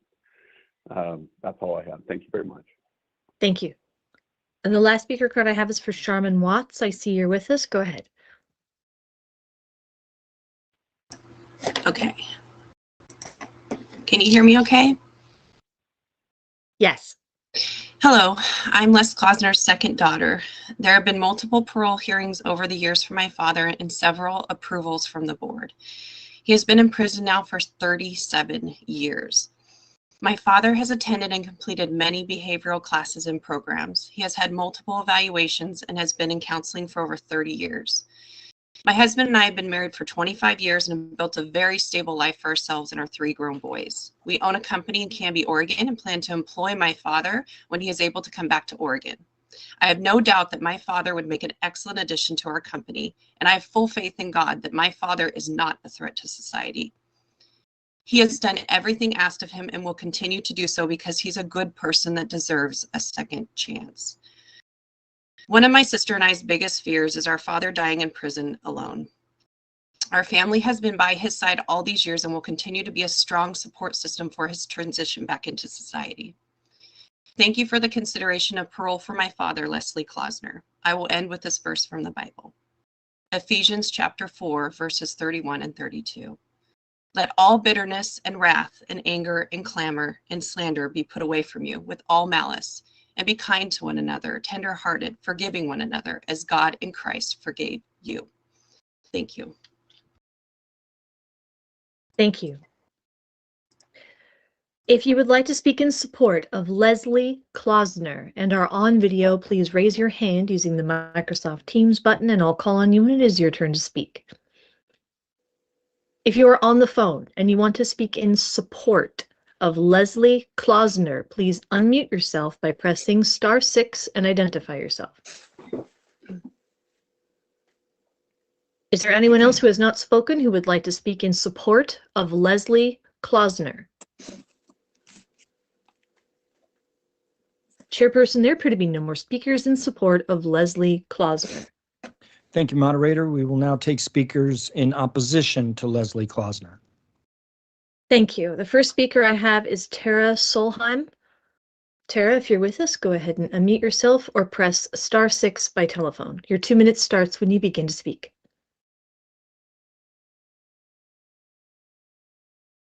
Tara, if you're with us, we cannot hear you. We'll circle back to Tara. Are you there? Are you there? Oh, yes, we're here. Oh, sorry. Okay, I'm here. Can you hear me? Yes. Okay. Yes, we can. Dear board members, I'm the eldest daughter of Jan Ferguson. I can't begin to tell you the negative impact my mom's murder has had on mine and my family's life. It's been over 37 years and it doesn't get any easier. Memories of my wedding day quickly morph into images of my mom's dead body on a hotel bed, as both events were on the same day. During the past parole hearings, Klausner has described in detail the violent acts he performed against my mom before, during, and after her death. He strangled, raped my mom's body post-mortem, bit off her nipples, swallowed them, and raped her body again. The inmate has admitted he fantasized committing similar acts on his first wife, Cynthia, and admitted to raping her at least 6 times. This shows a pattern of violence in this inmate that only a prison is equipped to deal with. The last hearing revealed that his daughters and grandchildren are not fully aware of the torture to my mom's body he performed. Klausner has felt it better to leave out the details of his sick, cannibalistic mind should he be paroled. They are welcoming his arrival into their homes, not knowing the truth. He is a very violent individual who has the ability to commit this crime again to an unsuspecting woman. Klausner has previously stated he had a problem with alcohol and drugs. He has stated if he drinks again, it could enable him to become violent in the future. Is this an individual we want out in our society? At 77 years old, Klausner appears to be in good physical condition. He performs yoga, etc. He should not be given leniency for age. He killed my mom when she was 40. She has missed the joy of grandchildren, her daughter's growth, and family. Why should he be paroled to live a joyful life when he took hers away? If you walked in my shoes, you would understand the incredible loss I feel over losing my mom. Les Klausner is still a violent threat to society. Please don't enable him to inflict harm on anyone else and deny his parole. I thank you for your time. Thank you. And the next speaker card we have is for Deborah Day. Deborah, if you're with us, please unmute or press *6 by telephone. Alrighty, I'm here. Go ahead. My name is Deborah Day, and I'm the sister of the victim in this case, Jan Ferguson. Having known Mr. Klausner for a number of years, I can tell you that he is what I call an extremely creepy person. He made the little hairs on the back of my neck stand up when with him. I wasn't the only one. My partner, other family members, and Jan's friends felt the same way. Some of you gentlemen on the board may not understand this feeling, but I'm sure there are a number of women who have experienced it. My point is, given his history, a leopard can't change its spots. He considers himself quite the ladies' man and needs to have a woman in his life. I believe he has had at least 1 or 2 girlfriends while incarcerated. Mr. Klausner qualifies as an elderly person. However, he appears to be in very good physical shape. At the last parole hearing, while the board was taking a break, Mr. Klausner's camera was left on, and we observed him doing different exercises which demonstrated a full range of motion. He appeared strong and completely capable of overpowering a woman if he desired. Mr. Klausner does not have any more debilitating medical conditions than any other man his age. He takes medication for prostate, cholesterol, and blood pressure. I'm 3 years younger than him, and I personally don't know any man in that age range that doesn't take similar medications. As far as the traumatic brain injury that Mr. Klausner says has increased his argumentativeness and aggression, he has yet to receive proper therapy for it. From the research I have done, a TBI requires extensive and specialized treatment, none of which Mr. Klausner has received. That, and he has never been diagnosed with paraphilia, which I think we can all agree applies in this case. Absolutely no treatment for that as well. In conclusion, I understand that the board has legal standards that it must adhere to in determining an incarcerated person's risk factors if released. However, due to Mr. Klausner's extensive history of abuse and sexual deviancy, his lack of specialized treatment for paraphilia, and his average physical condition for a man his age, I believe the September 6, 2024 panel's grant of parole should be Your 2 minutes have elapsed. Please conclude your statement. I ask you to temper your consideration of standards with what is right and safe in this case. He is a risk to society. Please do what's right and reverse this decision. Thank you. Thank you. The next speaker card is for Tonya Becker or Tanya. Thank you. My name is Tanya Becker, and I'm the domestic partner of 51 years to Deborah Day. Deborah is the sister to the victim, Jan Ferguson. We have attended every parole board hearing since the crime 37 years ago. We know the real Leslie Klausner and how he is in the world outside of prison. We have seen his anger and his intolerance for women questioning him and his perceived slights from them. If he is released from prison, he will return to that cycle with women, without doubt. We know he would be a danger to other women. We know less. Can you imagine how many women would have been assaulted and brutalized by him all these years if he hadn't been behind bars? It is in his personality, his sexual makeup, and his appetite for paraphilia, and has never been treated for it. We all know that hasn't changed. The last time he was with a woman physically, she was dead. How can this individual ever be with another woman when he is hardwired to treat her as he has other women? After Jan's murder, the family went to go through the things in her home, and they found that he had tied ropes on the headboard to restrain her.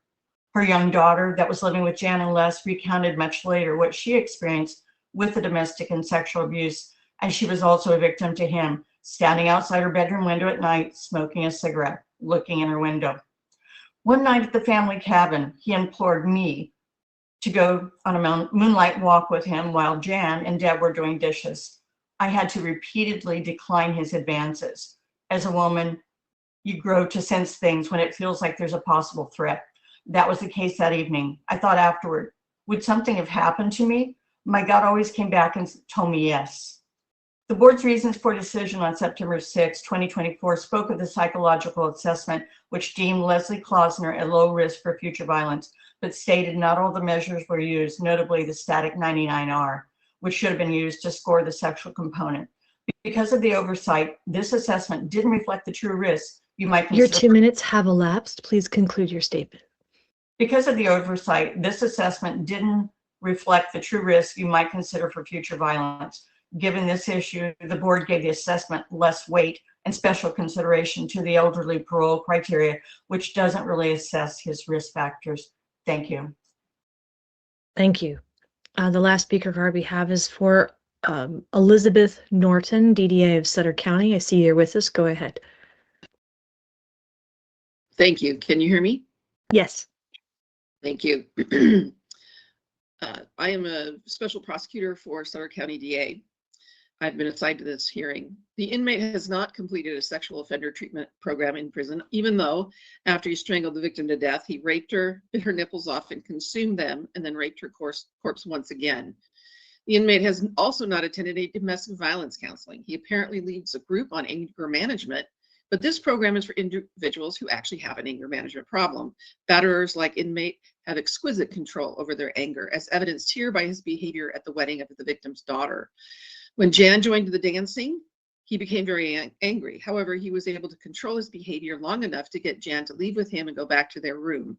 Only when he was behind closed doors did he allow himself the pleasure of releasing his anger on Jan. This inmate is clearly a narcissist with malignant tendencies. Once away from his usual source of victims, inmate had to find a way in prison to stoke his narcissism. He has a continual narcissistic supply being afforded by leadership opportunities. In this way, he maintains good records with CDCR, which he trots out for the approval of the Board of Parole, but has not addressed his true issues that fuel his violent crimes. During his tenure in these groups, he has learned therapy speak. This, however, does not mean that he's internalized the lessons. As a narcissist, he believes himself superior to all others and is just playing the game to reach a desired outcome. He has not been honest throughout the years of his parole hearings. It was revealed to the board during the last hearing that inmate has not been completely truthful with his friends and family members about the details of his crime. When pressed on this issue, it came out that he may have told some details, but not everyone. As these people are vouching for him, it is critical they know the person they will be inviting into their home and communities. The Sutter community objects strenuously to this inmate being unleashed into their lives. He poses an untenable risk of reoffending. Although he is elderly per CDCR guidelines, he is not infirm. Your 2 minutes have elapsed. Please conclude your statement. Thank you. He will need to obtain his narcissistic supply from somewhere, and that means creating new victims. Setting this apex predator in sheep's clothing among the innocent lambs of our community would be a dereliction of duty and a grave wrong that will only end in more tragedy. Please reverse the decision.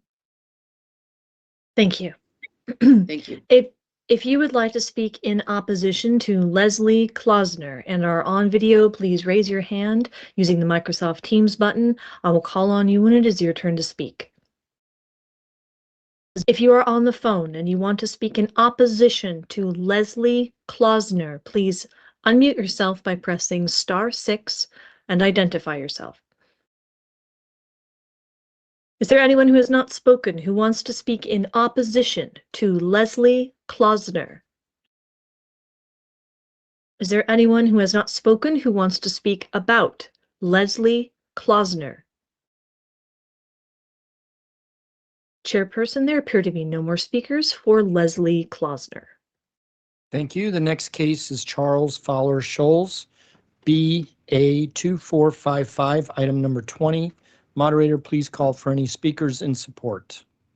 Thank you, Chairperson. If you would like to speak in support of Charles Fowler Scholes and are on video, please raise your hand using the Microsoft Teams button. I'll call on you when it is your turn to speak. If you're on the phone and you want to speak in support of Charles Fowler Scholes, please unmute yourself by pressing *6 and identify yourself. Is there anyone who has not spoken who wants to speak in support of Charles Fowler Scholes? Chairperson, there appear to be no speakers in support of Charles Fowler Scholes. Thank you, moderator. Let's now take any speakers in opposition. We do have a speaker card, Dean Archibald, DDA of Sacramento County. Dean, if you're with us, go ahead and unmute yourself. Your 2 minutes starts when you begin to speak. Thank you, ma'am. Good afternoon, Commissioners. Dean Archibald, Deputy District Attorney, Sacramento County DA's office.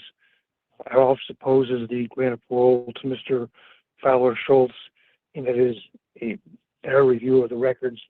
And in following grant of parole, I submitted a written opposition with regards to Mr. Fowler Scholes.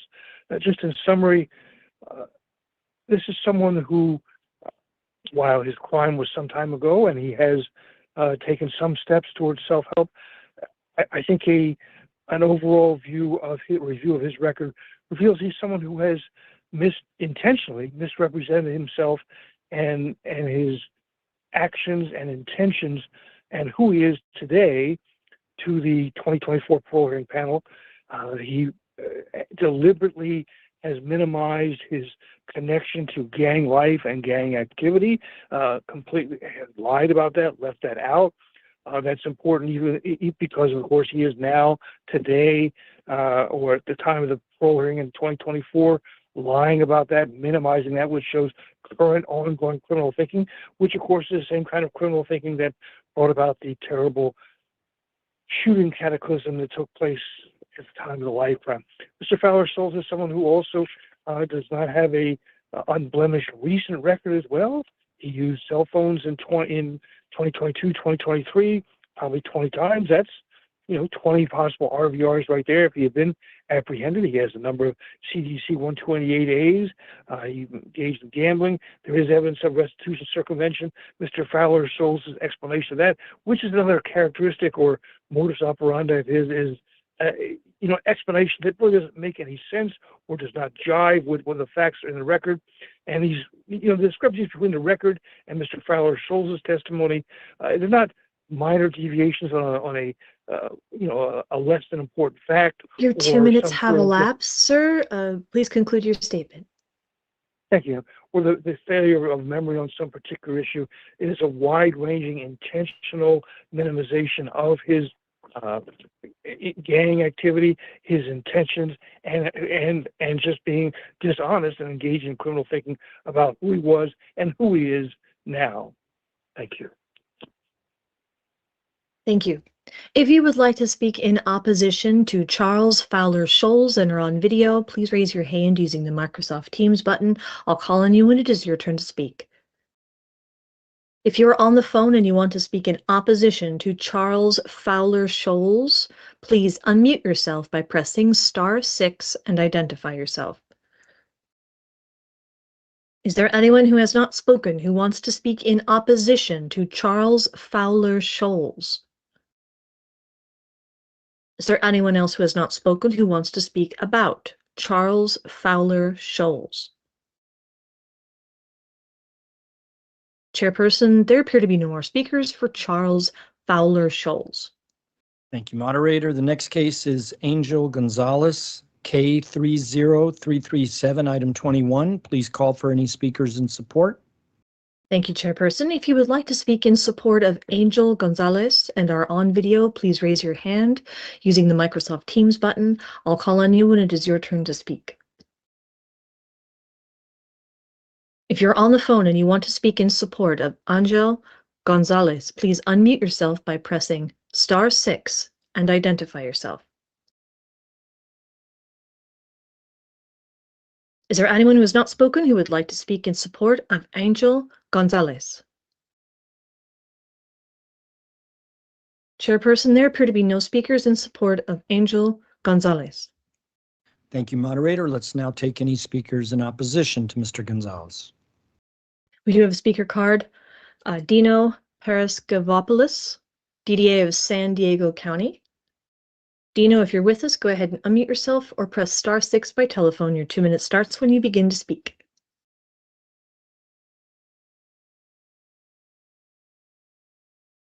Dino, if you're speaking, we cannot hear you.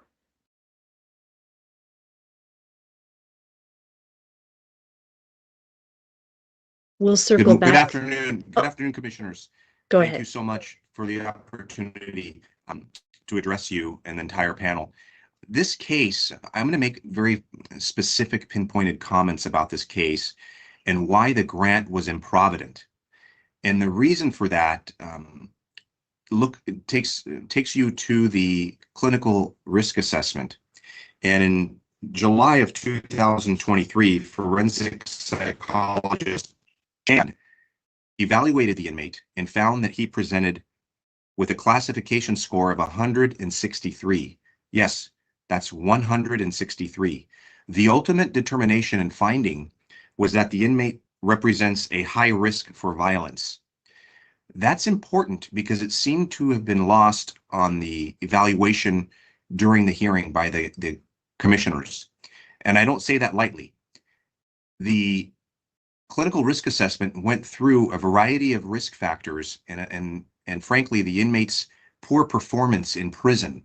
For 21 out of the 27 years that the inmate has been in prison, he has committed serious violations. And according to the structured decision framework, the violations are considered aggravating. He committed conduct on behalf of the prison gang, passing drugs, engaging in violence, obtaining and using cellular telephones on behalf of the gang, and passing notes. So looking no further than the clinical risk assessment, we asked the panel to review this case, set it for rescission, and also I would note that the commissioners, both of them, didn't even explore the second life crime. The inmate is in prison for 2 life crimes that he committed, 2 separate violent acts using a firearm. They never talked about the second crime, which was unfortunate. But nevertheless, going no further than the clinical risk assessment, we're requesting that the commissioners... Your 2 minutes have elapsed. Please conclude your statement. Thank you. Requesting the commissioners review that clinical risk assessment, and also on the page involving the elder factors, the forensic psychologist found that the elder factors, parole factors, did not really prohibit the inmate from being a danger. Thank you very much. Thank you. If you would like to speak in opposition to Angel Gonzalez and are on video, please raise your hand using the Microsoft Teams button, and we'll call on you when it is your turn to speak. If you're on the phone and you want to speak in opposition to Angel Gonzalez, please unmute yourself by pressing *6 and identify yourself. Is there anyone who has not spoken, who would like to speak in opposition to Angel Gonzalez? Is there anyone else who has not spoken who wants to speak about Angel Gonzalez? Chairperson, there appear to be no more speakers for Angel Gonzalez. Thank you, moderator. The next case is Darius Curvin, K04817, item 22. Please call for any speakers in support. Thank you, Chairperson. If you would like to speak in support of Darius Curvin and are on video, please raise your hand using the Microsoft Teams button. I'll call on you when it is your turn to speak. If you are on the phone and you want to speak in support of Darius Curvin, please unmute yourself by pressing *6 and identify yourself. Is there anyone who would like to speak in support of Darius Curvin? Chairperson, there appear to be no speakers in support of Darius Curvin. Thank you, moderator. We will now take speakers in opposition to Darius Curvin, and I know we have a couple here cards. Yes, the first person I have is Tashaya Boyd or Bived. I'm sorry, I don't know how to say the last name. In person, I believe. That's correct. So, you need to make sure the microphone is on. There's a button there. Good morning. I want to thank the Commissioners Board allowing me to speak. Tell us your name again. My name is Tashaya Bird. I am opposed of Darius Curvin being released. He committed this crime when I was 11 years old. The trauma he's impacted my life. I'm 39. What he did to my family is lived trauma that we have to go through. When my mother's sister was murdered, it changed my mother. She became an alcoholic. I had to grow up dealing with a lot of hurt because my entire family, my mother is gone now. I have 4 daughters of my own. I am in therapy right now because of the trauma that this man has done to my family. He's taken away. My uncle just passed on Valentine's Day, and he was supposed to be here to speak, and he is not here. He took the love of his life away from my Uncle Charles. My family will never be the same. He shouldn't get a second chance. When he murdered my aunt, I understand maybe one, but my family friend was there, and he attempted to murder her too. My cousin, right there, she jumped on her dad's back to stop him, and he tried to choke her and kill her. She came to live with us when she was 11 years old. I had to lay next to my cousin every night, waking up hearing her cry. This was my mother's twin. He does not deserve to be released. If he is released, this will be ongoing trauma for my entire family. He doesn't get no second chance.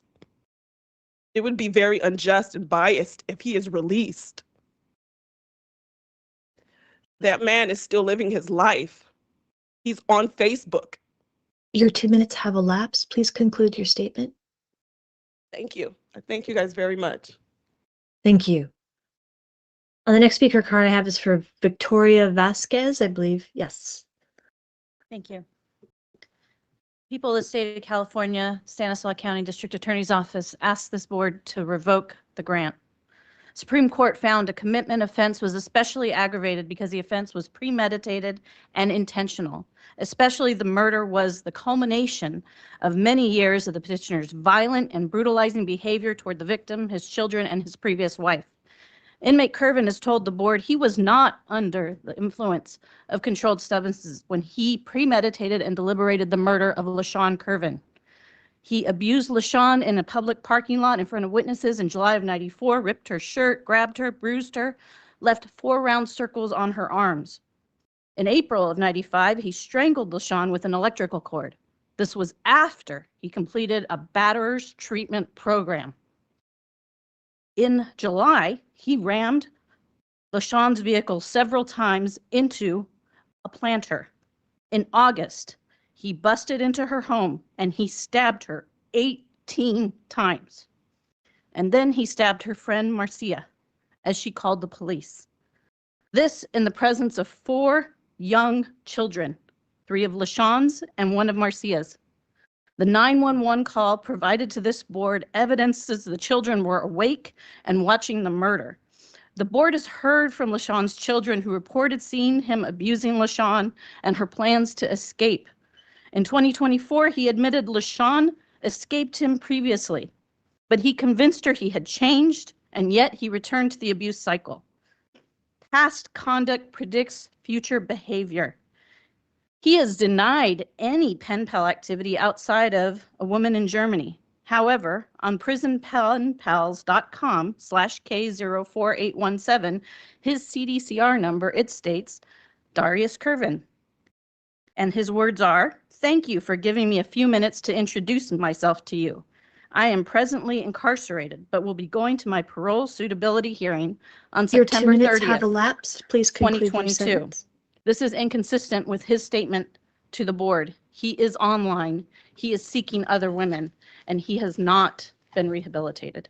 Thank you. Thank you. The last speaker we have is for Birgit Flatiger. Birgit, if you're with us, go ahead and unmute yourself or press *6 by telephone. Thank you very much. My name is Birgit Flatiger, and I was a prosecutor for 34 years. I retired 2 years ago after the privilege of serving as the elected district attorney of Stanislaus County. I'm calling in today because I was the deputy DA who prosecuted Darius Curvin for LaShawn's murder. I have prosecuted or supervised the prosecution of innumerable domestic violence cases and many, many homicides. This case stays with me. I was also the deputy DA who prosecuted Curvin for the 2 felony assaults that he committed on LaShawn just prior to murdering her. Those 2 cases were settled because LaShawn was experiencing what so many domestic violence victims do. She didn't want to participate in the prosecution. She felt sorry for him. She didn't want to believe that he would hurt her, at least not again. During the entire time I had contact with Curvin during those 3 cases, I never saw any evidence of remorse at all. Not for killing LaShawn, not for the profound psychological and emotional trauma he caused to her daughter and 2 sons, not for almost killing Marcia Silliman, nor for the trauma he inflicted on her son. This unprovoked, incredibly violent, premeditated attack in the middle of the night on 2 defenseless women in the presence of children was the culmination of his prior pattern of violence directed at his wife, LaShawn. I have heard 0 evidence to suggest he has shown any remorse, insight, or change in any way in spite of his years of incarceration. He therefore remains a substantial threat to any female he cultivates a relationship with, which he will no doubt pursue the moment he is released. I ask this board to please reverse this grant of parole. Thank you. Thank you. If you would like to speak in opposition to Darius Curvin and are on video, please raise your hand using the Microsoft Teams button, and I'll call on you when it is your turn to speak. We do have a hand raised for Delicia Gish. Go ahead and unmute yourself. Your 2 minutes starts when you begin to speak. Hi, I am Delicia Curvin. My married name is Gish. I am the daughter of the victim and the daughter of the inmates. I believe that he has not changed. I believe he is a threat to all women when he gets out. I don't believe he's changed, not one bit. When I attended the parole board hearing the last time, I didn't see any remorse. And it brought up feelings and emotions that I thought I had gotten past. I recently, in the course of knowing that this parole board was coming up, I've had nightmares that I haven't had since I was a kid.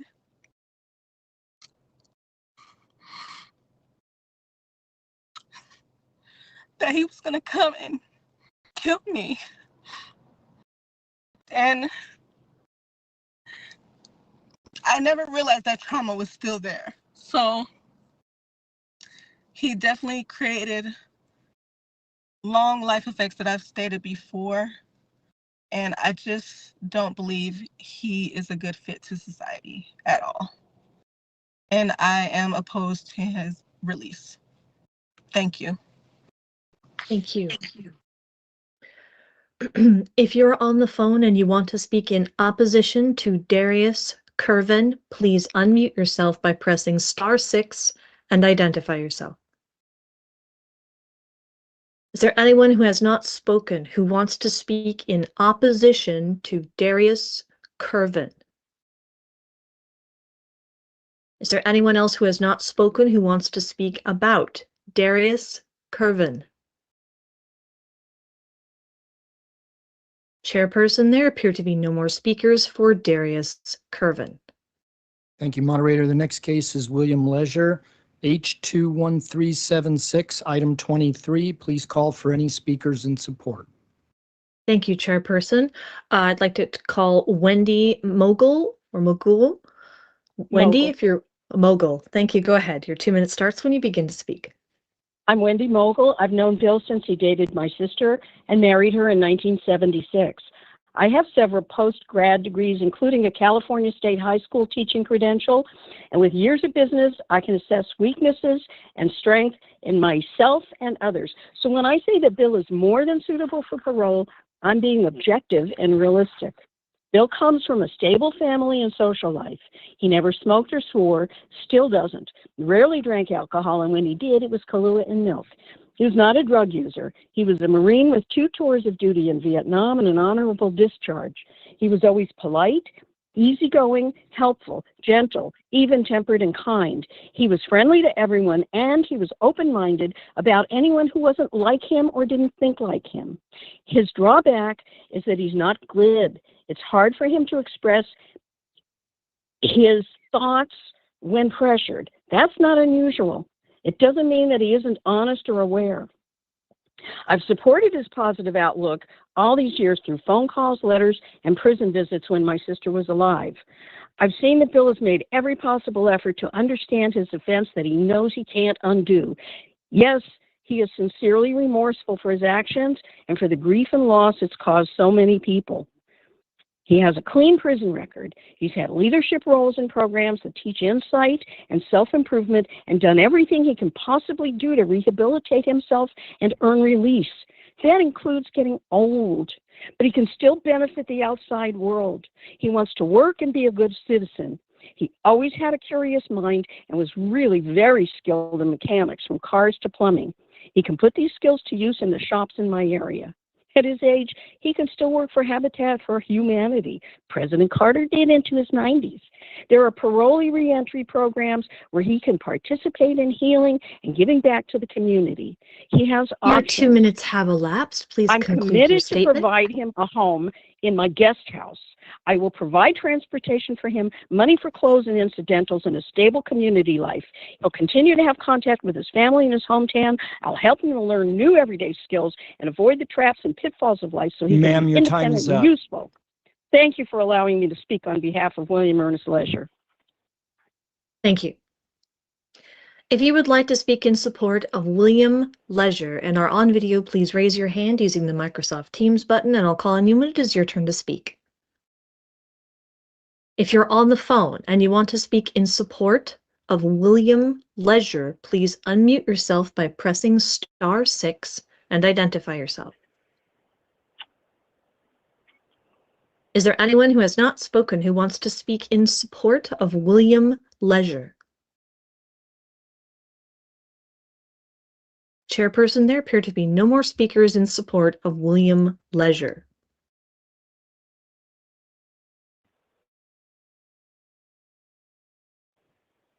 Mark Norton. Oh, you would like to speak? Go in Yeah, I support? apologize. This is Attorney Mark Norton. I was having problems getting connected. Go ahead, sir. Your 2 minutes starts when you begin to speak. Thank you very much. In 2019, a panel found Mr. Leisure suitable for parole. The governor subsequently reversed that grant of parole. In June of 2021, a panel arrived at a split decision. 2 months later, the board sitting on BANC voted to affirm that grant of parole. Then 3 months later, the governor reversed that grant of parole. So last September, another panel found William Leisure suitable for parole because there is no evidence that his release on parole will pose an unreasonable risk of danger to society or a threat to public safety. The governor is asking the board specifically today to determine whether his advanced age and serious chronic health conditions bear on his current risk level and whether his parole plans and community support are sufficient to support his release. I've been representing Mr. William Leisure for the past 13 years.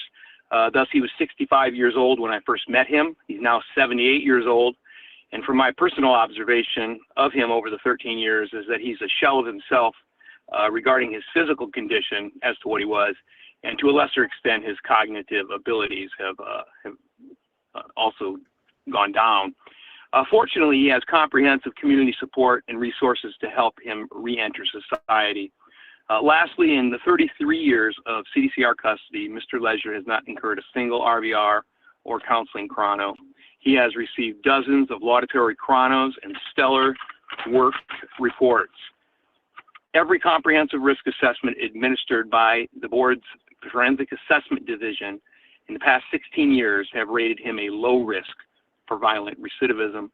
I respectfully request that the en banc panel affirm the grant of parole given on September 10th, 2024. Thank you. Thank you. Is there anyone else who has not spoken like to speak in support of William Leisure? Chairperson, there appear to be no more speakers in support of William Leisure. Thank you, moderator. We will not take any speakers in opposition to Mr. Leisure. Do you have a few speaker cards? The first is Julianne Walker. Go ahead. Good afternoon. The granting panel ignored the salient risk factors that form the nexus to current dangerousness: criminal thinking, lack of insight, prolonged period of genuine prosocial rehabilitation. This panel said it could not find anything that provided a nexus to current dangerousness. But the implausible denial is the nexus. It demonstrates ongoing criminal thinking. He still lacks badly needed insight and because of his falsehoods. One cannot genuinely engage in rehabilitation if one continues to implausibly deny guilt for his criminality. These shortcomings are the very nexus to public safety that demands a denial. The Chaputis cases and the more recent appellate case in Ray Bush from 2016 are instructive on the significance of an implausible denial. That court in Bush stated, quote, "An inmate with an implausible account, but an otherwise exemplary prison record may be unsuitable for parole if the implausibility of the inmate's account indicates the inmate does not appreciate the magnitude of the commitment offense or its contributing causes, and there is psychological evidence of the inmate's character has not appreciably changed since the commitment offense. Here, the inmate is still lying and engaging in criminal thinking. In rendering its decision to grant parole, the 2024 panel found his denials implausible, as have all the other panels, but could not find a specific danger he posed. What is the danger inmate Leisure represents to the public? He's a 78-year-old man with his mental facilities intact. He can still plot and direct a murder just as he did many years ago. He can engage in fire a weapon himself, as was done in each of these murders, or he can drive the perpetrator as he did in one of the murders. Without the insight gained in acknowledging his crimes and genuinely participating in rehabilitation, as opposed to checking off the boxes as he's done all these Your years. 2 minutes has elapsed. Please conclude your statement. Thank you. He can't possibly appreciate the magnitude of the offenses or their contributing causes, and he remains a current, unreasonable risk to public safety. Please also consider the letter submitted by retired DDA Larry Morrison and Detective Addison Arce in opposition to the grant. Thank you. Thank you. The next speaker card I have is for Anthony. Anthony, go ahead. If you're with us, you can unmute or press *6 by telephone. Can you hear me? Yes, we can. Go ahead. Thank you. My name is Anthony de los Reyes. I'm the son of one of the people that William Leisure murdered. I'm a former commissioner of Los Angeles Police Department, former hearing examiner. I'll remind the commission that William Leisure was a 17-year police officer who committed murders and who was engaged in yacht theft. The only reason that the parole board thought about parole for him was essentially sympathy, that he's a poor old man. Now, I have seen William Leisure, or Mild Bill as he was called, during about 6 or 7 parole board hearings, including 3 visits I made to the Mule Creek State Prison. And one thing remarkable about him, he always looked calm and very passive, has a very flat affect. He's very cold. And the real question is, when I look at him, he hasn't changed. He hasn't changed his story, hasn't changed anything. In the past, as was pointed out recently, he hired the drug addicts to commit murders that he directed. Is he capable of doing the same thing? Absolutely. Is he a danger to society? Absolutely.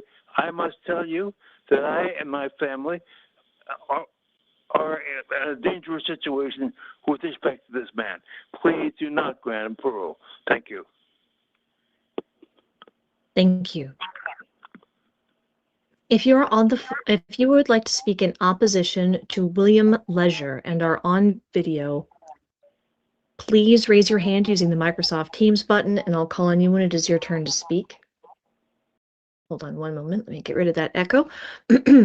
If you are on the phone and you want to speak in opposition to William Leisure, please unmute yourself by pressing *6 and identify yourself. We have a hand raised for Tony de los Reyes. Go ahead. Can you hear me? Yes, we can. Thank you. Thank you for this opportunity. As someone who has attended several past parole board hearings virtually and in person at Mule Creek Prison, I remain thoroughly committed to his continued stay in prison. Despite the parole board's September ruling, my family remains deeply affected by Mr. Leisure's horrific actions, which have forever altered multiple lives to this day. The murder of my grandfather, Tony Reyes, continues to haunt our family. He was an incredibly gifted and hardworking musician and someone who was vital to my influence in my youth. I regret only knowing him briefly. The best years of our relationship were undoubtedly lost due to the actions of Mr. Leisure. The most odious part of this case is that after all these years, Mr. Leisure refuses to accept his direct role in my grandfather's murder. Mr. Leisure is not fit to rejoin public life. For those of us who work hard, follow the rules, and most importantly, admit and respect human failings, Mr. Leisure remains someone who cannot do the latter and cannot be trusted to join those of us who do. And finally, most critically, as a former member of the police department, Mr. Leisure has violently broken our sense of civic trust, which lies at the core of our society and values. Respectfully, please continue to hold him accountable for these actions. Thank you. Thank you.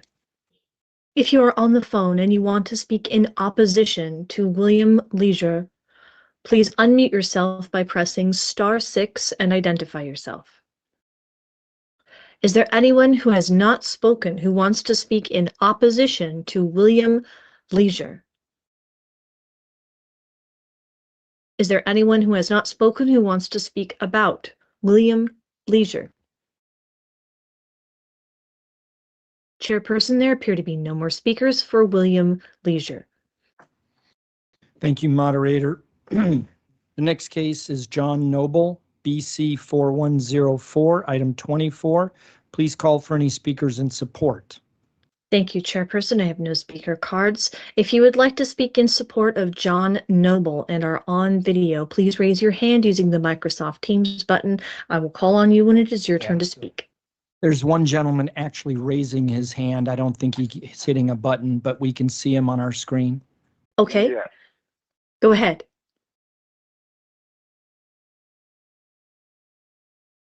Go ahead. I think he turned himself off when he started to speak. Oh. He's trying to rejoin. I see. Let's see. I Can you hear can, yes, now we can. Go ahead. You doing? My name is Detrick Anthony Noble. I'm John Noble's youngest nephew, 54 years old. He has great nephews and, and great. But I was just letting you guys know that there's nothing I can say about my uncle's demeanor or that you guys haven't heard 1,000 times as far as family members speaking on their loved ones. But I think my uncle's, how he's maintained himself while he's been incarcerated with no write-up. He hasn't been in any trouble or anything like that. But I have a full business for my uncle. Our family business is trucking. I'm currently in Kentucky right now. But if my uncle's released, we definitely have a job for him. We have a rest haven, a spot for him to lay his head and what have you. He has financial support. And I've noticed on here that restitution is a big thing. I don't know if my uncle owes any restitution or how that thing might work, but if by chance he owes restitution, I'm fully capable of taking on that responsibility and setting up a monthly plan until my uncle gets on his feet. Whatever we need to do to rectify that situation. I don't know how much it is. We never discussed it. But I don't want restitution to be the issue because we can, I can take care of that as far as this guy setting me up on a payment plan until he gets on his feet. Thank you. Thank you.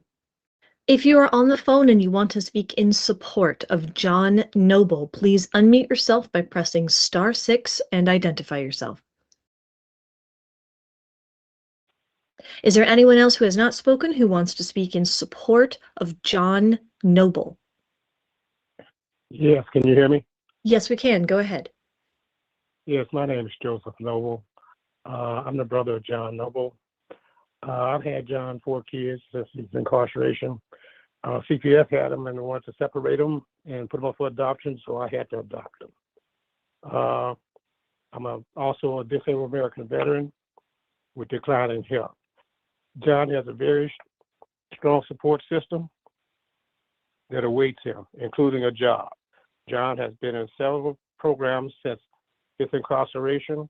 He has been a model prisoner. I'm asking the board today to release him back into society and to his children. I'm turning 74 years this year, and I've taken 2 of his kids to graduation, but I still have 2 to go, and I'm not sure I'm going to make it to do that. Please allow him to be released. Thank you. Thank you. Is there anyone else who has not spoken who wants to speak in support of John Noble? Chairperson, there appear to be no more speakers in support of John Noble. Thank you, moderator. Please call for any speakers in opposition to Mr. Noble. If you would like to speak in opposition to John Noble and are on video, please raise your hand using the Microsoft Teams button, and I'll call on you when it is your turn to speak. If you're on the phone and you want to speak in opposition to John Noble, please unmute yourself by pressing *6 and identify yourself. Is there anyone who has not spoken who wants to speak in opposition to John Noble? Is there anyone who wants to speak about John Noble? Chairperson, there appear to be no more speakers for John Noble. Thank you, moderator. The last case today is Jose Luis Varela, AY 3619, item 25. Please call for any speakers in support. Thank you, Chairperson.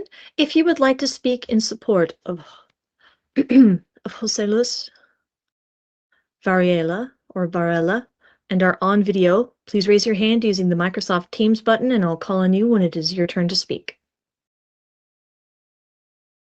If you're on the phone and you want to speak in support of Jose Luis Varela, please unmute yourself by pressing *6 and identify yourself.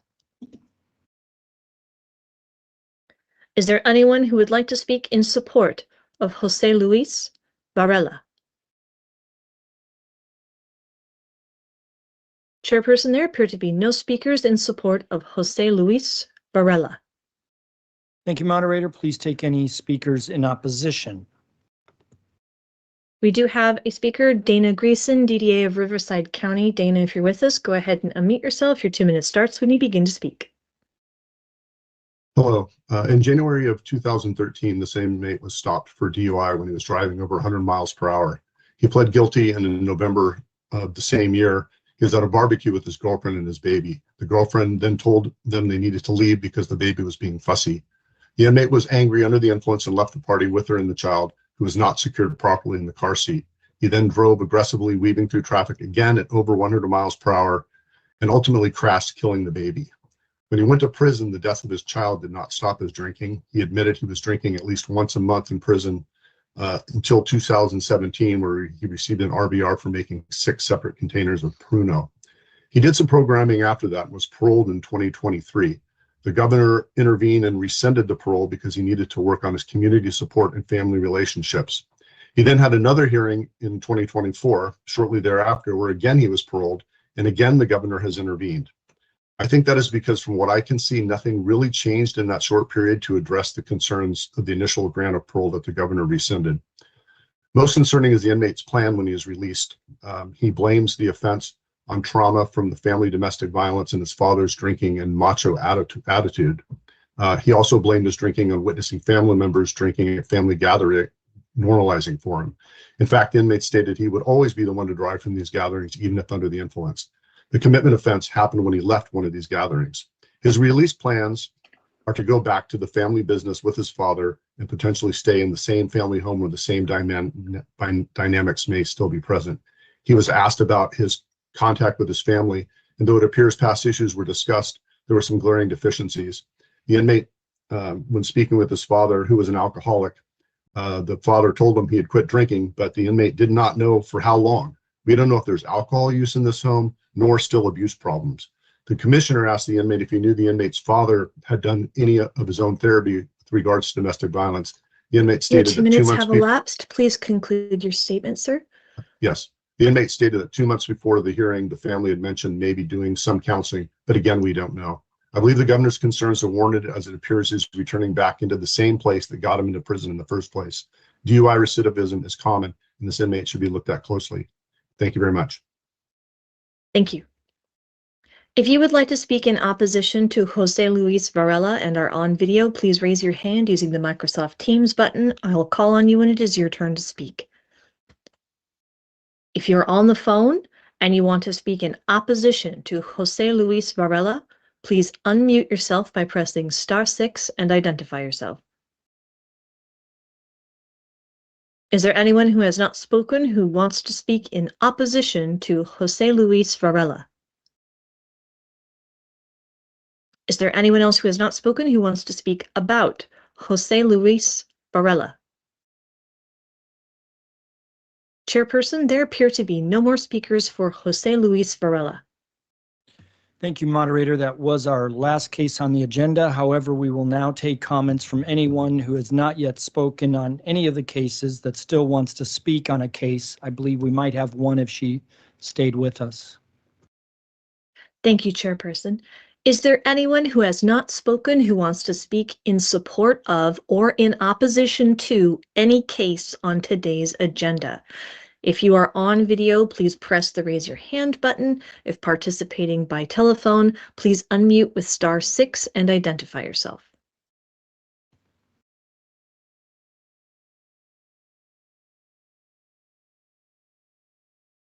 If anyone is speaking, we cannot hear you.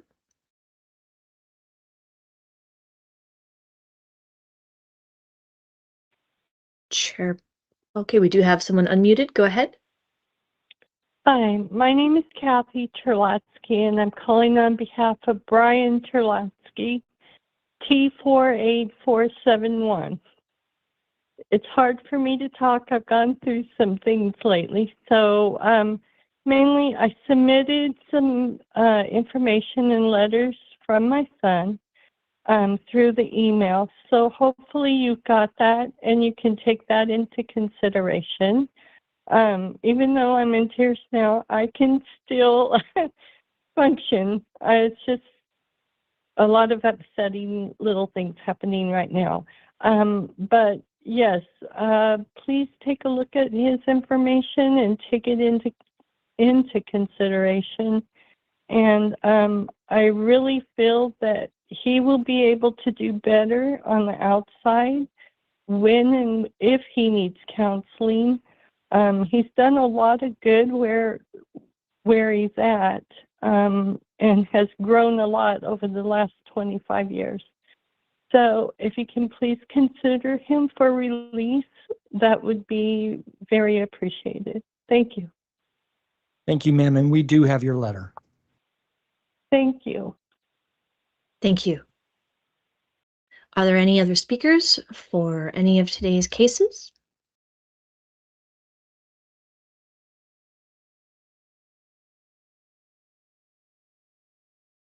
Chairperson, there appear to be no more speakers for today's cases. All right, thank you, everyone. On behalf of my colleagues, I thank everyone who participated today, and we're going to be recessing this open session of the February Executive Board meeting at this time. We will reconvene in open session tomorrow at 9 a.m. This meeting is now in recess.